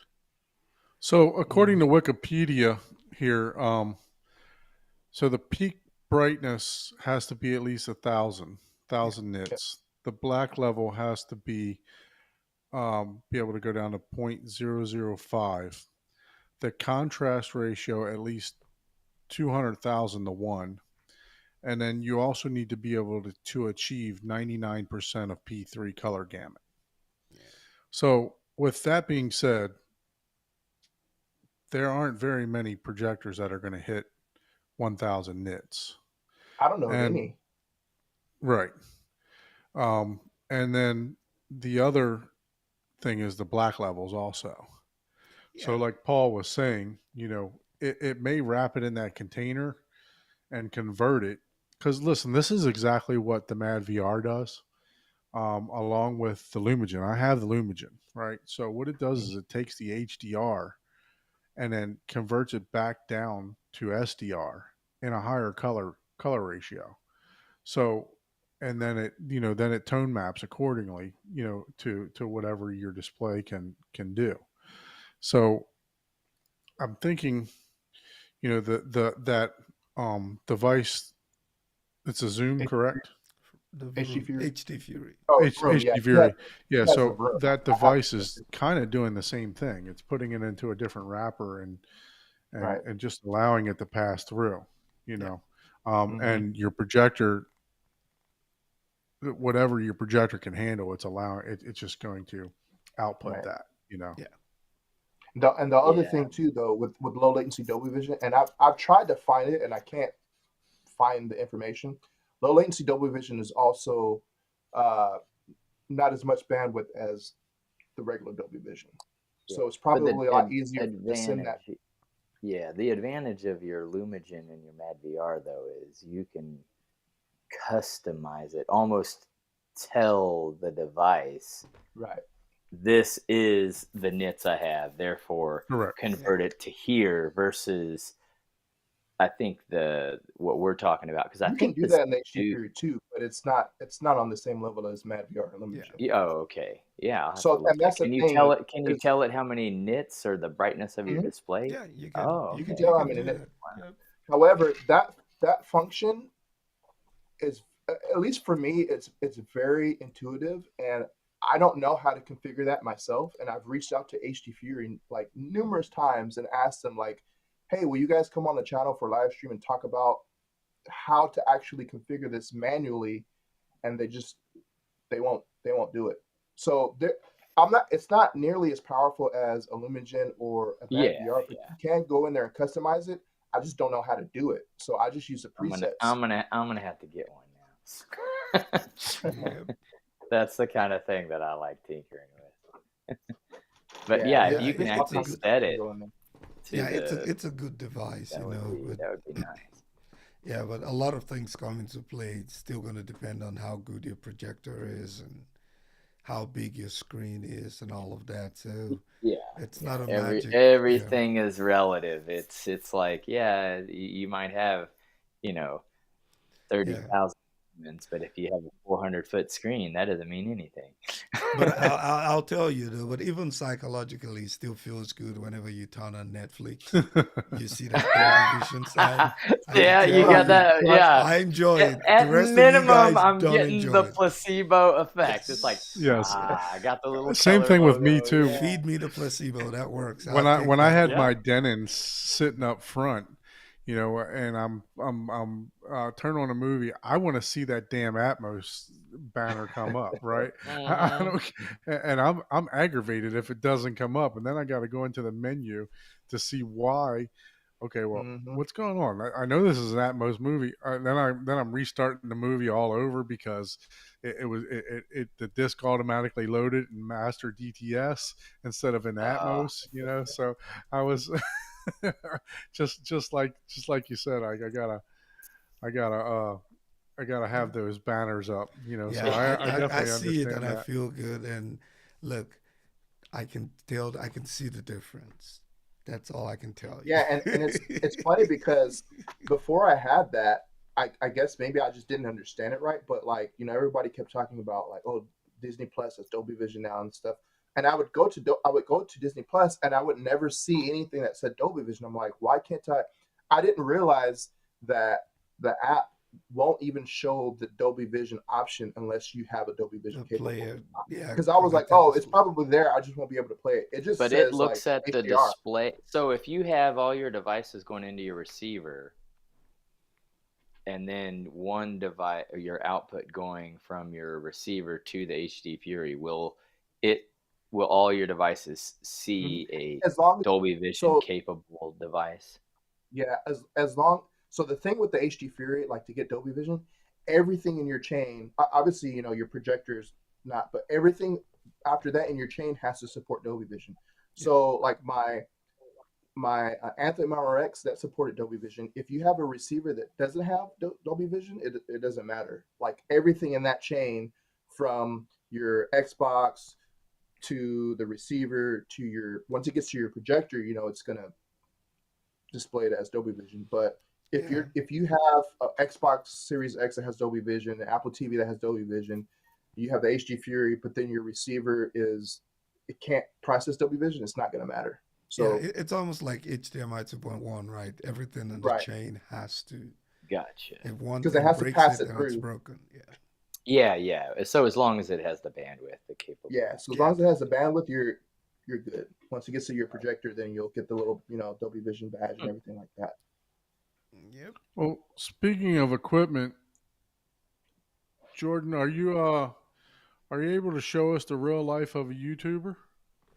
Let me see if I can get this to reconnect. Back camera. Is there a way to? Okay, let me join. Let me see if there's a. So, Paul, while he's trying to get that to join, So it looks like it's well, you, joined. you talked I about need. that you're building the parkade, right? What do you got Hmm. going on with that? You're in the process of building the actual bar, or what's going on with that? Yeah. Currently, I've got all the equipment, which consists of some um, arcade, uh, like arcade one-up systems, which I know, I talked at the after show on the Daily Hi-Fi to some people, and they had, they'd said, "Oh, those are cheap," and blah blah blah, and it's like, yeah, but in reality, you're only ever going to use it whenever you have parties, so I don't need a $5,000 cabinet. That's an Right. actual arcade, so I went with that, and so I've got three arcade systems. I got a dual fighting game, a dual, support playing game, a uh, pinball game, So I and think then like a table. Jordan Yeah, is I see that. ready That's now. Can you hear us, All Jordan? right, Jordan. So Yeah, give us a little I can hear. walkthrough, sir. You got the is that the monitor 1723s there? Yeah, can you hear me? Yes. Yes, Yes. we can hear you. Okay. Yeah, so this is my theater. You know, I'm on my phone, so it's going to be shaky. It's not going to be normal quality, but yeah. That's So what this this is is all about. We're not trying to be professional here. so like I was telling you guys before, I need to finish. So I started up here and then I ran out, and then it like literally like a whole year went by. So I need to finish this all the way across. This was supposed to be an accent wall. Mainly, I did that because this right here, where you see the door, there was no door here before. It was open. And so I Okay. put the door there and I had to put the walls. I was lazy and I was like, I don't feel like taping and floating this whole thing. So I did what I did and I was like, I'm just going to cover it up because I don't feel like having to put, do all the normal work that you do. So that I'm going to try to do that this week, next week when I'm off. But this is my rear surround left Arndal 1723 monitor. So I got one over there. I've got the SBS PB4000 behind me. I've got some stuff back here. This is a light I was filming in here yesterday, so this is one of my lights. The other speaker is here. My home theater rack is here, and I've actually got a huge issue. It's actually, so you can't see it in the video, but at the Is that a bottom where, 42U? yes, that's it's either 42 or 44. So I bought this used off of this is a Middle Atlantic. I bought this used on OfferUp for like $200. Oh wow. Nice. I had a Sanus rack, and when I bought it way too small. It was like 15U or something like that. So I sold it, got this one. The only thing is that recently, I don't know if you'll be able to tell, but at the bottom you can kind of see that it's the metal where the casters are has bent, and so it's leaning, and it's leaning pretty good. I don't know if I back up if you can tell. I don't think you're gonna be able to tell. Oh yeah, we can. If you look Well, You at the can? you, other, Okay. on Yeah, those it's racks, you're yeah, supposed to have feet at the far outside. There's usually Yeah, bolts they should that screw down. actually screw yeah, down to hold it, and then you only turn those when you're moving it, yeah. So and then the when I casters got won't. it, they didn't have it. Only had the casters, and the casters that were on here were really small. Those I actually took off and put those on it because I thought it would help. But also, I'm also on carpet, and I don't think it's really efficient for it to be on carpet. So when I move it, I think it messed up and the metal is very very thin as well. So Yeah, yeah. it's still holding up. I've got some pieces of wood on there just in case it falls over. I don't think it's Oh gonna fall, no. but I don't like it, and I'm trying to find another avenue of maybe getting another rack, but they're super expensive, and I'm like, man, I don't really have the money to get another one. And then it's like I just took everything out of my rack and put everything back in it, so it's just yeah, it makes me nervous, but it's not gonna fall. But eventually, I Yeah, need no. to replace it. So what you could do, I know temporarily, is maybe stack some flat 2x4s up underneath the front Yeah, of it, so that just in case, but you may there be are able to. some you just can't see them. They're kind of Yeah. on the. I don't know if you can see them back there, but Okay. yeah, super janky. But yeah, I do need to. Eventually, I need to. I'm just gonna take the casters off and just have it, Yeah, just on have the it sit ground. on the Yeah, I floor won't or be able to. yeah. Moving it is gonna be a challenge, though. Except Yeah, maybe well, if you put it like on a rubber mat or something that allows so it to slide a little. when I bought it, it didn't. He didn't have the. It was open, so I bought these. I can take these the off. side So if I need panels. stuff, yeah, the side panels, I can take it off. I just won't be able to pull it out from the wall, but I can still access everything I need to. So that's So are that. you able to open the door or no? Oh yeah, yeah. I can open the door. I don't know if you're. Let me see if I can turn on this light. Yeah, Let's we can see. see it.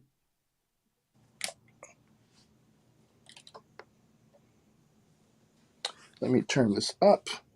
This the YouTube light's going to come in handy now. Right. Okay. So And it's still pretty dark in here, so I don't know if you'll be able to get a good. So we see the Panamax there, right? Yep. Ooh. So you got the Kaleidoscope Oh, look at that up at the top. K-scape. Payscape. You've got the Arvolution Ooh. there. You've got the Zedu Z20 Pro. There is the Xbox Series X, Apple TV, Harmony, a hub. Got the Oppo 203. And then I've got one Panamax there, and then I've got another one right below it. So this one I bought that one first, the 4000, and then I just got this one earlier this year, I believe. So there's the Emotiva UPA 700. That is a 7-channel, 80 watts per channel. They don't even make this anymore. They stopped making that a long time ago, but I still have it. And then there's the RMC1. And then I have a Basics A5. I believe that one's 90 watts per channel times 5. And then I have one of the original. That's actually an XPA 3 Gen 2. Gen So 2, okay. Yeah, that thing is still kicking. That was probably the first amplifier that I bought once I started realizing, like, because I had an Onkyo receiver that had pre-outs, and I think it was only the left, center, and right that had pre-outs. So, started researching. I was like, okay, let me get me an amp. So it's still kicking. I've had that thing probably about 10 years. Yeah, So I will say that Emotiva makes some good amps. I know they're not the best in the world, but they definitely serve the purpose for home theater. I have 3 of them myself. yeah, the only issue that I'm having right now is, now that I have the RMC1, everything is XLR. My LCR is good, but I'm getting a ton of feedback on all the other channels and I've tried everything. So I'm trying to get some different amps that have XLR, because the XPA3 is balanced, and then all my other amps are unbalanced, and so I'm getting a lot of Okay. feedback. Yeah, see, I have all the Generation 3s, and they all have XLRs on them. Yeah, so that's the only issue I'm having. Whenever I turn everything on, I get like a lot of feedback on those channels. Once I start playing content, I don't hear it, but once it stops, it just annoys me. So, but hopefully soon that will be rectified.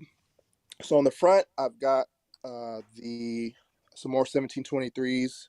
You got the 1723S monitor for the left and right, and then the center, it's basically the exact same thing. It's just horizontal. And I've got a bunch of junk up here on my couch. This couch is going to be gone soon, but yeah, I'm always filming in here, so it's like there's stuff in here that I don't want to keep in here just because it's my theater, but then it's like, well, I need it. So, and actually Hey, over this here gives is us the real life of a YouTuber right here, right? So I appreciate you showing your home theater, because look, it's we all know that we're constantly working and doing stuff in our theaters to create content, or so thank you for showing it. Yeah, no problem. So there's the X15 Plus. It's still hooked up. I haven't even boxed it back up yet, but I still have it hooked up. I'm still using it. I don't know when they're going to send me the return label, but I'm getting some more subs next week. So I need to, between now and next week, I need to box it up so I have room for it. But there's X15 Plus. There's my SVS PC 2000 there. I've got some corner bass traps that I thought I was going to be able to mount, but I need to figure out something else because my wall's not wide enough to actually corner mount it. So I just have it kind of sitting behind the speaker on the floor. And then there's kind of dark, but there's one of the 1961 bookshelves. Maybe I'll get better light over here. So let me take the grill off of that one.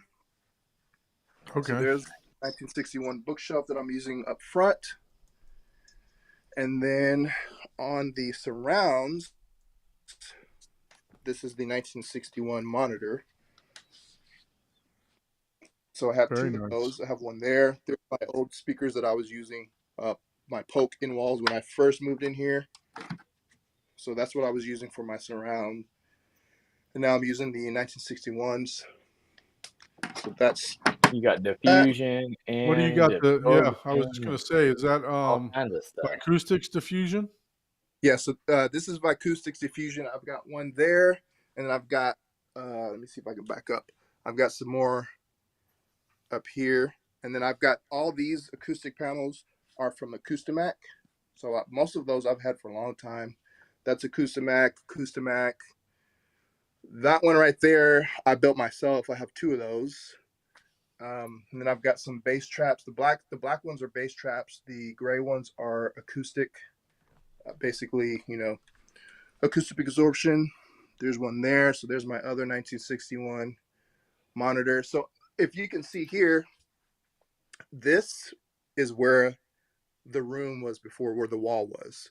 So me and my dad blew out this wall, and then I was like, well, what are we going to do about the wires in the wall? He's like, I'll just build something to cover it up. And so he did that, and I painted it. I still need to paint the other side. So these are the 1961 height speakers. So what I was telling you before is I had them mounted over here, and I have it covered up, but they fell. And so I sent those mounts back, and I was like, I need to get this on the ceiling, but I don't have enough room because it's on a I don't know if you can see here, but it's on a Visa mount. Yep. Yeah. So what I had to do is I had to find the stud in the ceiling, and then I had to get a little piece of wood, and I had to mount the wood to the ceiling and then mount this so that it would give me a little bit more of a leeway when I angled it, because if I just did it straight to the ceiling, it's going to hit the ceiling. So it gave me just enough room. So I did that over there, and I painted it black because eventually I'm going to paint the ceiling black. A little match. Yeah. So that's that. And then I got another rack over here full of junk that I'm eventually going to move out whenever I get my studio in my garage done. There's actually one of the panels that's supposed to go up on the wall I had cut. You can stick a subwoofer in that space, right, where that mini rack is. Yeah, so I thought about that, but if I do that, I won't be able to get into my rack.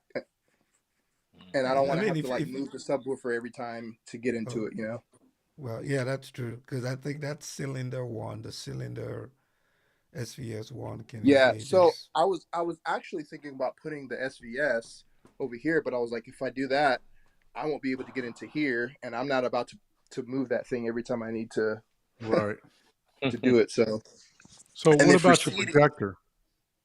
Oh yeah, projector is right here. Epson LS12000. Okay. So that I actually still need to pay for that. It's technically not mine, but they've let me continue to use it. I mean, I'm gonna buy it, but I just some other stuff came up, but thankfully they're letting me use it. So I have a good relationship with them. But that's the LS12000. What's that? I need one of those relationships too. Can you tell me who you got it from? That box what size is that theater? I mean that screen. I'm sorry. So the screen is a 100-inch silver ticket screen. Okay. So my goal is to eventually get a Stewart screen, but I mean, honestly, like in all honesty, I don't need to upgrade it because it works good, but I just want something that's better quality because I know it'll look better. I've seen them in person, how good they look, and there is a difference. So, but it's served me well. I bought that I bought that at my parents' house, 2017, and it's worked fine. But it's 100-inch. So that's what I was saying. At my parents' house, I had a little bit more room on the left and right sides because this is exactly 10 feet wide, and then at my parents' house it was 12 feet wide. So I had a little bit more room width-wise, but thankfully, I still have some room on the sides. Obviously, I've got my height speakers there. Seating. These are Valencia theater seats that I bought. I still need to buy the other one because I can only fit 3 seats. That's the other seat. So it's kind of janky when people come over. Literally, my friends run in here first to get into the good seats. But that's the sign of a good host, though. Let them sit. Yeah. Yeah. Yeah, Yeah. with friends like that, Yeah. you don't need enemies, man. They're gonna take all the good Yeah. seats. So this is So this is you just do a camera have that I company bought. over to a lot, so that you would require that front row there. Yeah, so before when I moved in here, there was no like I built this riser myself. I mean, you can still see it's kind of unfinished, but I was supposed to put the rest of the carpet on here, but I built this myself. What was that? Last? No, it wasn't last year. I think it was 2 years ago. But I built it myself because I wanted to be able to have more people in here, and so I could fit 6 people in here. Is that a 2x10 or a 2x12 there for that? You got So two this steps there. this is a 10-foot riser, and then I have I forget what this stuff is called that I put on top. The OSB decking board. OSB. I put OSB, two layers of OSB. But yeah, so the riser is 10 inches tall. I could have done 12, but it would have been cutting it close, which is good because 2x10. Yeah. So when I built my I noticed you had 2 steps there, so I was wondering what the height of that riser was. I like your hush box there. That's pretty cool. And you build that. It's a little bit janky. I did it myself just because I was trying to save some money, and I was like, I just needed to because before Have it you was priced one of those real hush boxes? Oh, they're super $6,000. expensive. Yeah. Super expensive. Yeah. So and originally I had did it you mounted. put any foam or anything in there? The only thing I have in here is, so I put this stuff in here is the stuff that you put in. I forget what it's called. You put it in cars to stop from rattling. Dynamat type of deal. Yeah, it's kind of like an off. I think it's like the Amazon brand of Dynamat. But I put that in here just so that nothing would rattle. And my goal was to close this off, and I have a vent in here. Yep. That goes into the attic for an exhaust. But when I got the LS12000, I realized it's a lot quieter than the Epson 5040 that I have. So I was like, I don't know if I really need to close it off. And I mean, it'll be good for airflow. But yeah, if you seal it, you'd want a fan going. For sure. Yeah, and I have an exhaust. I just don't have a fan for intake. So. You would want to do an in and out for that. You have attic that's access? Nice. I have attic access, but my floor model is the only one that doesn't have stairs. So I have to get like a ladder, and then I have to go into it. Yeah. AC Infinity actually makes a duct fan you'd be able to suck the exhaust right out of the top of that. Yeah, you just put it up there. Attic. It's an AC. It's actually a grow feed or whatever it's called, duct thing. But it's in there. I never turn it on just because, like I said, originally I was going to close it off, but that's what it's connected to. I've got like the duct connected to it and everything. It's in the attic. Yep, I got the same exact thing. I hooked it up, and I even bought the little muffler for it. So. Oh, nice. Oh, nice. Yeah, it don't work. It don't work. No, save your money. But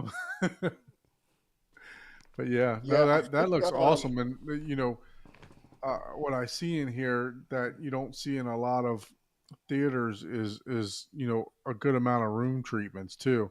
So prior to you setting all those up, setting up your theater, did you automatically just put the room treatments in there, or have you ever done a comparison room treatments versus without? I kind of did one a little while ago when I had it's not official. It was just basically I ran the Anthem Arc Genesis with, I think with those that I had bought because those are cheap. But when I was at my parents' house, I bought most of this stuff. So I think I pretty much had all the acoustic treatment, except for that one that I built, and then that one back there that I made myself, and then I purchased those corner bass traps. Everything else I had already, and except for these, obviously. But it makes a huge, huge difference. So when I was at my parents, before I had bought any of that stuff, and I was just, I had my little theater there. Once I got the acoustic treatment and I put it in, it was like night and day. And even my friends, like when they come over, one of my friends is like, "Man, I just like sitting in your theater because it's so quiet in here." Right. It just is that a window behind those curtains there, or what's behind there? Yeah, so this is a window that I wish wasn't here, but I mean, it's a house, so you have to have windows. So Right. there's a window Yeah. there, and then there is a window over here. And so what I was telling you, I can't take it off now. I might be able to kind of show you, but behind my screen is a door. So there's a closet here. I don't know if Okay. I got it stapled. So there's a closet there, and this was white. I painted it black, and then I got this black velvet stuff off of Amazon, and I put it all on the wall. Drastically improved contrast. Yeah, I definitely. mainly Yeah. did it to cover up the wall, but as you can see, there over there where one of my speaker cables is coming out, that plug is white. So my goal is to at some point knock out that wall, because it's just a closet, and then I think there's about 2 feet behind the closet that'll give me a little bit more room up front. I don't know if you can see how close. It's you won't be able to see scale, but this is pretty close on the front row. Right. Yeah. What are you, about 7 feet away? I think I measured it. It's about it's like 7.5, I believe, or 8 from here to the screen versus sitting.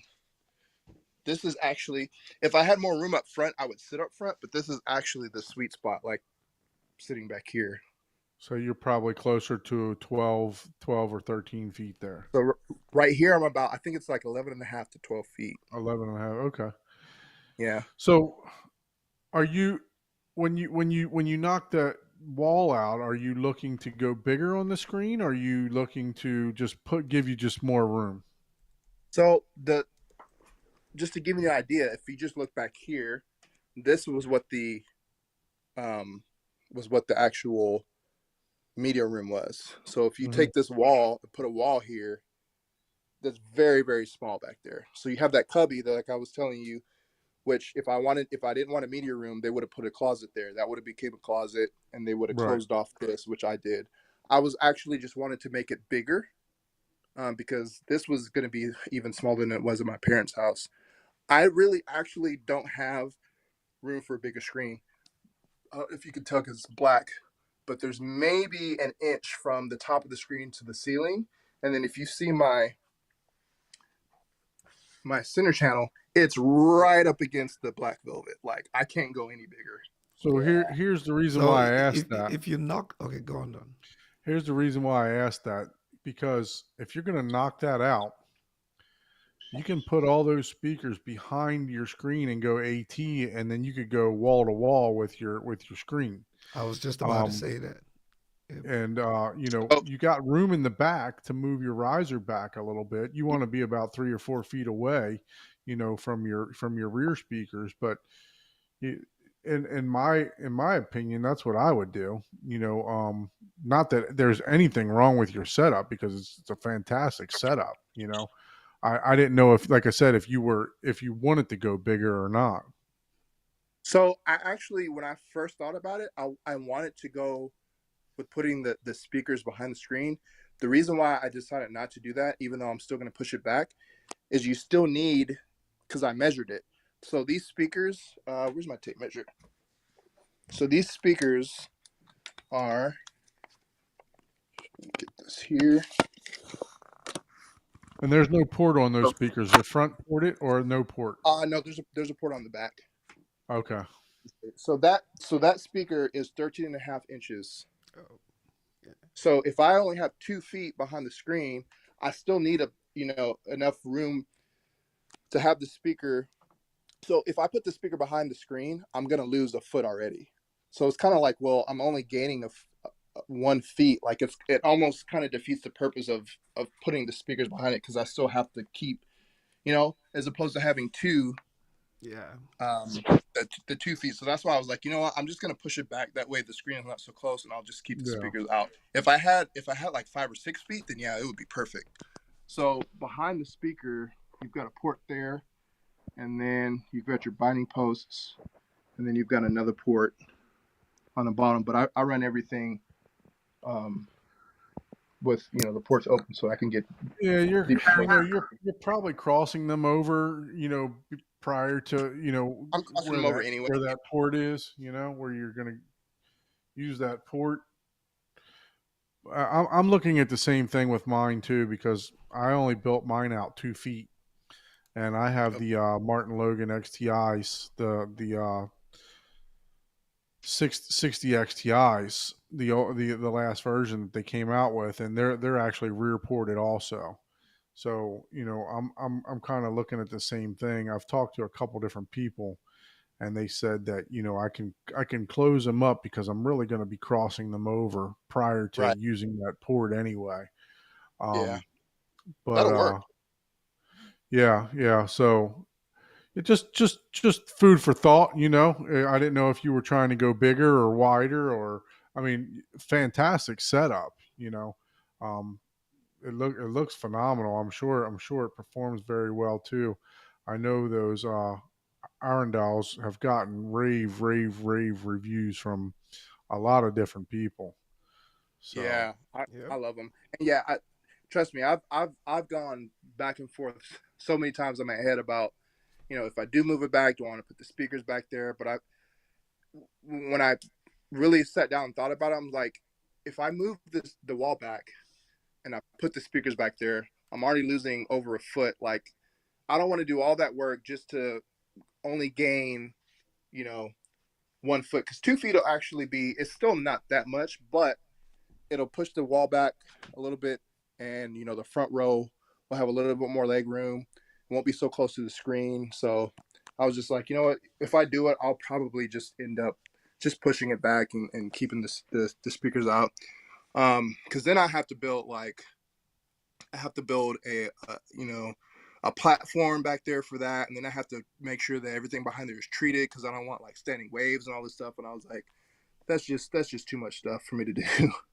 yeah, Yeah. no, I understand. Yeah, because after I put my speakers back there, I'm just gonna pile insulation back there to make a big huge bass trap. So Yeah, right. Because you don't want just open an area well, behind the. I'm not putting any drywall at all across the front, so it's gonna be all just open. Okay, It just and gotcha. pure, like almost like speaker cloth, just acoustically transparent everything. So, but it will be black fabric across the front to hide everything. But that's Gotcha. that's a phenomenal speaker. Look, and you even got a tag there to show your guests where the restrooms are. I like that. That's Yeah, pretty I'm cool. like, damn, now I'm gonna have to upgrade. I need one of those. I gotta I've get Like, got one of those dang it. restroom signs. my Yep. my screen right here is it's not on right now because I was messing with my computer, but I have like stuff displaying whenever there's a movie playing. I have it connected to Okay, Plex. a movie I can put poster. Yeah. movie there. Oh, that's I did the awesome. same thing out here with the wall, little accent wall, and then I've got my Arndal badge. I still need to fix that top part because it's not, the wood is. I need to rip the wood down smaller. I just haven't done it yet. Got me a little Oh, I see SDS you badge put the there. SVS plaque There you on the go. outside, right? I have mine on the inside. Yeah, I didn't put it on the inside because I was trying to minimize reflections because once the light hits like that, it's Oh gonna yeah. start. Yeah, I have Uh, mine like adjacent, so it's not facing the screen. It's like gotcha. it's facing the rack, basically. So there's literally no light getting to it. Yeah, so there's the restroom. I put a little sign up in there. He's even got the restroom. I love it. That's You got a The, full awesome. unis, look. the unisex restroom. Yep. You probably have a fire exit too. Yeah, I I was gonna I say still there's love it. I probably a love it. fire extinguisher. There's a I yeah. still want to get one of the signs in the inside that says please wash your hands before you Yeah. leave. Employees must wash their hands before returning back Yeah. to work. Yeah, I think I'm gonna buy Yeah. this. I'm gonna buy that sign tonight. I like that That is one. Just put it hilarious. right Yeah, there. that is pretty cool. So I've got the Iron Man, I've got the Mandalorian. And let me show you how lazy I am. So this used to be, when I told you that this was another room, there was a Right. door here. And so this was the office. Oop, my light went off. So this was the office. We closed this off, and then we sealed it. I did some taping and floating, and then I was just like, I don't know what to do here because I don't have enough paint to match the paint to paint over it. And it's just like 2 years went by, and it just stayed like that. So I'm Look, like, man, man, I don't know what I'm to do.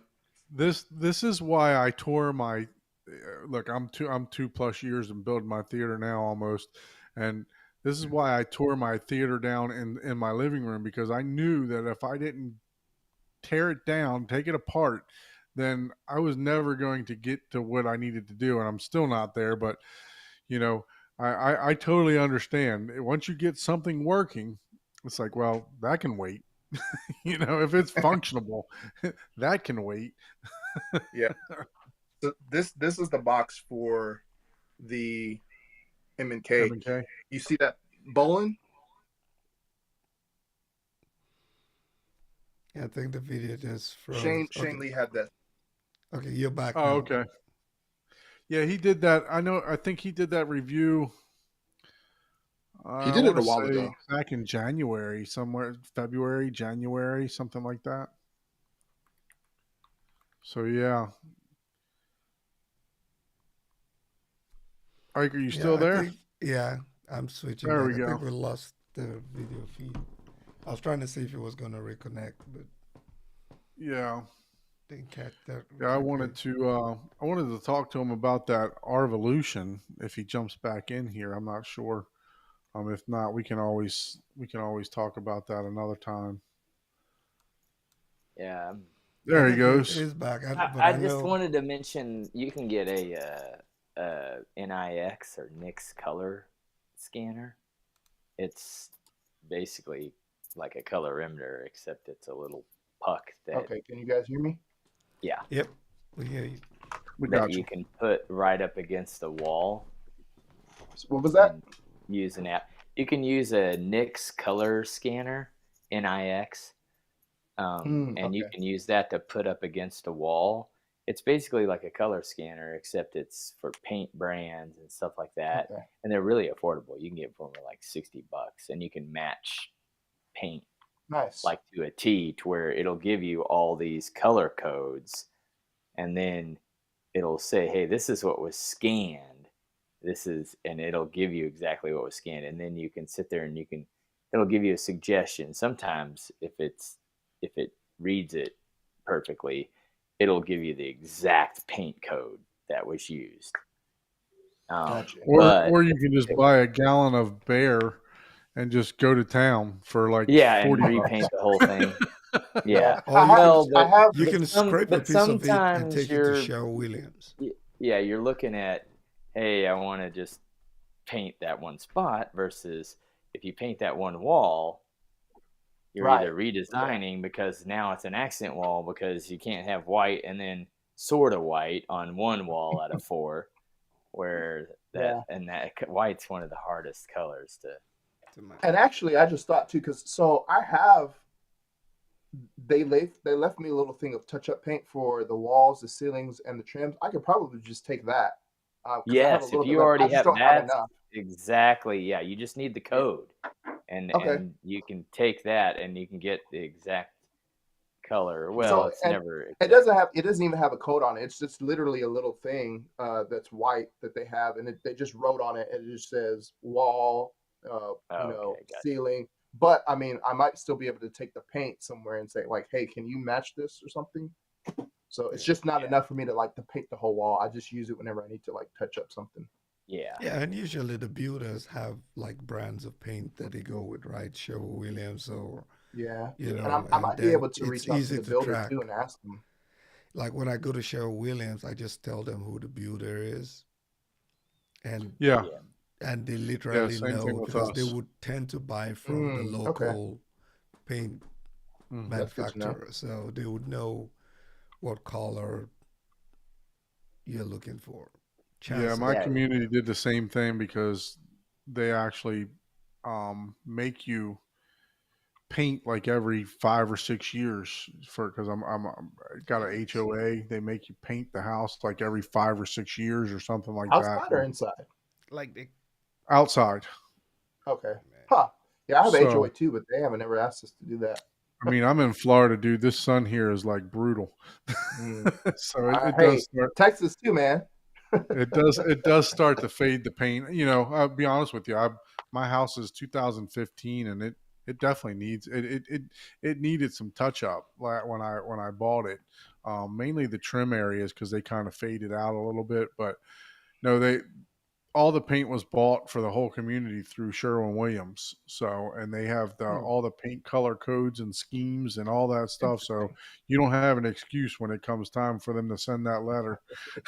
Wow. Just go They on and drop provide- that $5,000 to get that house Are they painted. paying man. for They it? provide the paint for you, or They just don't provide the color paint, code? but they provide the Wow. color code. Wow, that's expensive, man. Yeah. Oh yeah. Oh yeah. It would. I painted my own. It was going to cost. I mean, it costs a lot of money to paint an outside of Yeah. house. It's average around anywhere from $5,000 to $7,000 to paint your house around here. That's So pretty Yeah. cheap, actually. I mean, geez, they were wanting like 10 to 15 around here. oh wow. Yeah, and I don't know if it's because I have a couple eaves that's like really, really tall. Well, I'm on a double story, so I'm Yeah, that's what I was thinking. I was like, Yeah. you probably have a pretty large house, so yeah. yeah. Yeah, I don't know. So Okay, yeah. Jordan, what about content? Do you actually get to watch any movies, or are you just constantly doing Oh content? no, I use my theater. Oh, okay. I use it well, maybe not every single day. Mondays I usually don't. I don't use it. You're at all. watching a movie or something once a week at least. Most people don't even do that. I'm you know? watching. I watch YouTube in there. I watch movies in there. Any type of. The only time I actually use my TV in my living room pretty regularly. Like if I'm eating dinner or something. I mean, I eat in there, but I work from home 3 days a week. So if I take a break, or if I eat lunch, I watch TV out there because I don't want to like boot up everything just for whatever 20-30 minutes.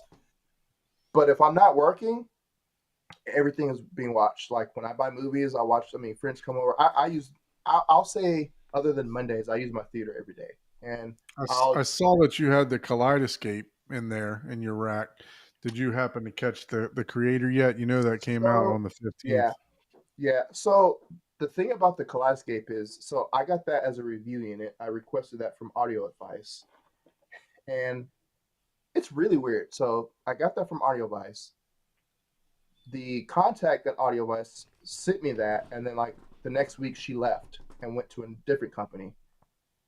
And I've reached out to Audio Advice for something else, and no one has responded. So I don't even know if anybody knows that I have this thing. Well, now they know. So- If they're so watching. Sorry, my bad. I don't think Audio Advice is watching. No, So I I think don't know if anybody knows I have it. But also when I got it, I had to wait because they were using it at Cedia, and then right after that they were using it for Audio Advice, and then right after that they were using it for Cedia. So she's like, hey, once we get done with that stuff, I'll ship one to you. Well, I was thinking when I got it that it was still going to have all the content from Cedia that they use, and when I got it, they had basically deactivated the account, so I had to create my own account.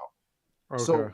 So then I had to create my own account, and then I was like, wait, if I got to send this thing back, I don't really want to buy movies to put on this thing, and I'm not going to keep it. So it's kind of So like what you I could do- haven't really used it, but now I'm like, well, the girl's gone. I don't even know if anybody knows that I have it.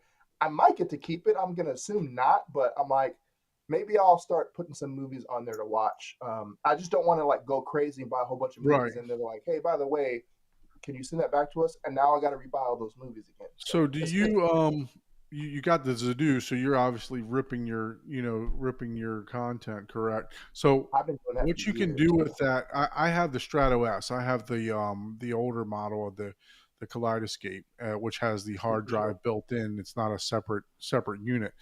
And with all the new ones, you can actually hook up that same drive that you use to rip your content, and you can go ahead and you can catalog a couple of your physical media discs that you have. And when you do that, they'll give you a disc to digital price, which will be anywhere from $4 to like $3.98 to like $12-15 Really?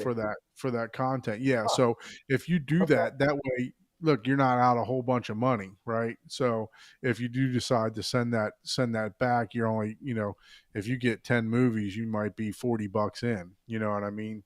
So that's something to think about to do with that actual kaleidoscope. So that, just in case you don't want to keep it later on down the Yeah. road. But yeah, you can take the USB portion of the wire and hook it right into the back of the kaleidoscope, and it'll start flashing on the front.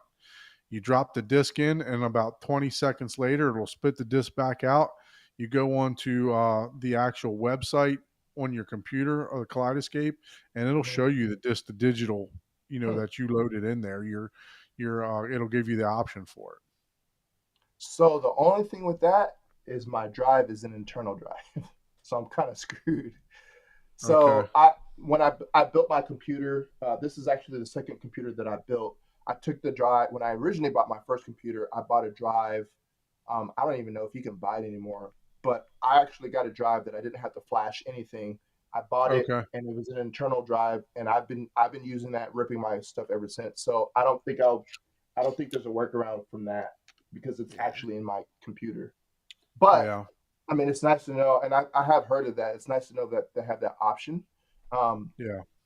but yeah, I might even just buy some like when Black Friday comes around next week and see what they have. Even if it's like a movie that I already have, but like it's maybe I don't have it in like Yeah, 4K or just to something. see what I that might buy some cheap quality, ones. yeah, to see what Yeah, that quality difference that because is I raved literally about. I literally turned it on for like a couple days, and then I was like, why are there no movies on here?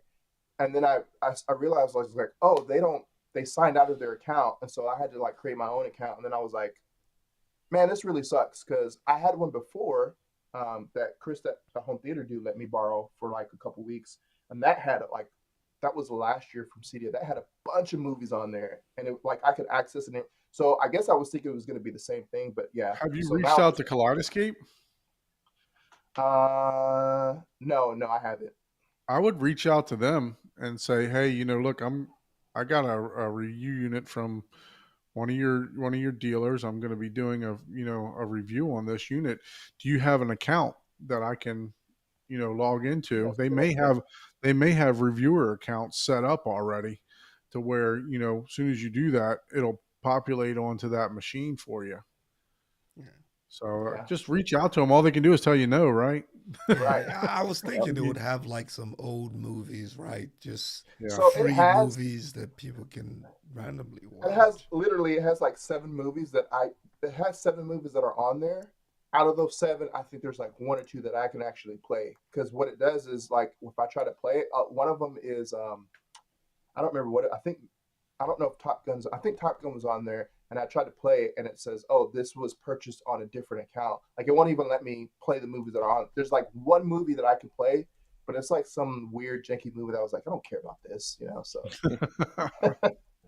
but yeah, so Hey, I have that. I'm gonna step out, guys. It's been a long day for me, but thanks and Yeah, good I hanging think out with everyone. I still got to go to work tomorrow. Thankfully, it's my Well, last day for till Yeah, for the week, but holidays, right? it's almost Yeah. 11 now. Yeah, I well, think we look, can, I Paul, if you hold on, we can probably just Yeah. round Oh, off. okay. It's Yeah. been a I didn't long, want to be the one to close the shop, but it's like, man, we all have to make other money besides YouTube money, which I don't make any of. So well, we definitely appreciate you joining in on the uh, conversation today. yeah. You know, Jordan, same thing with you. I yeah, appreciate you featuring your home theater Thanks for today, having me. and discussing your journey through YouTube, and just your home theater journey in general.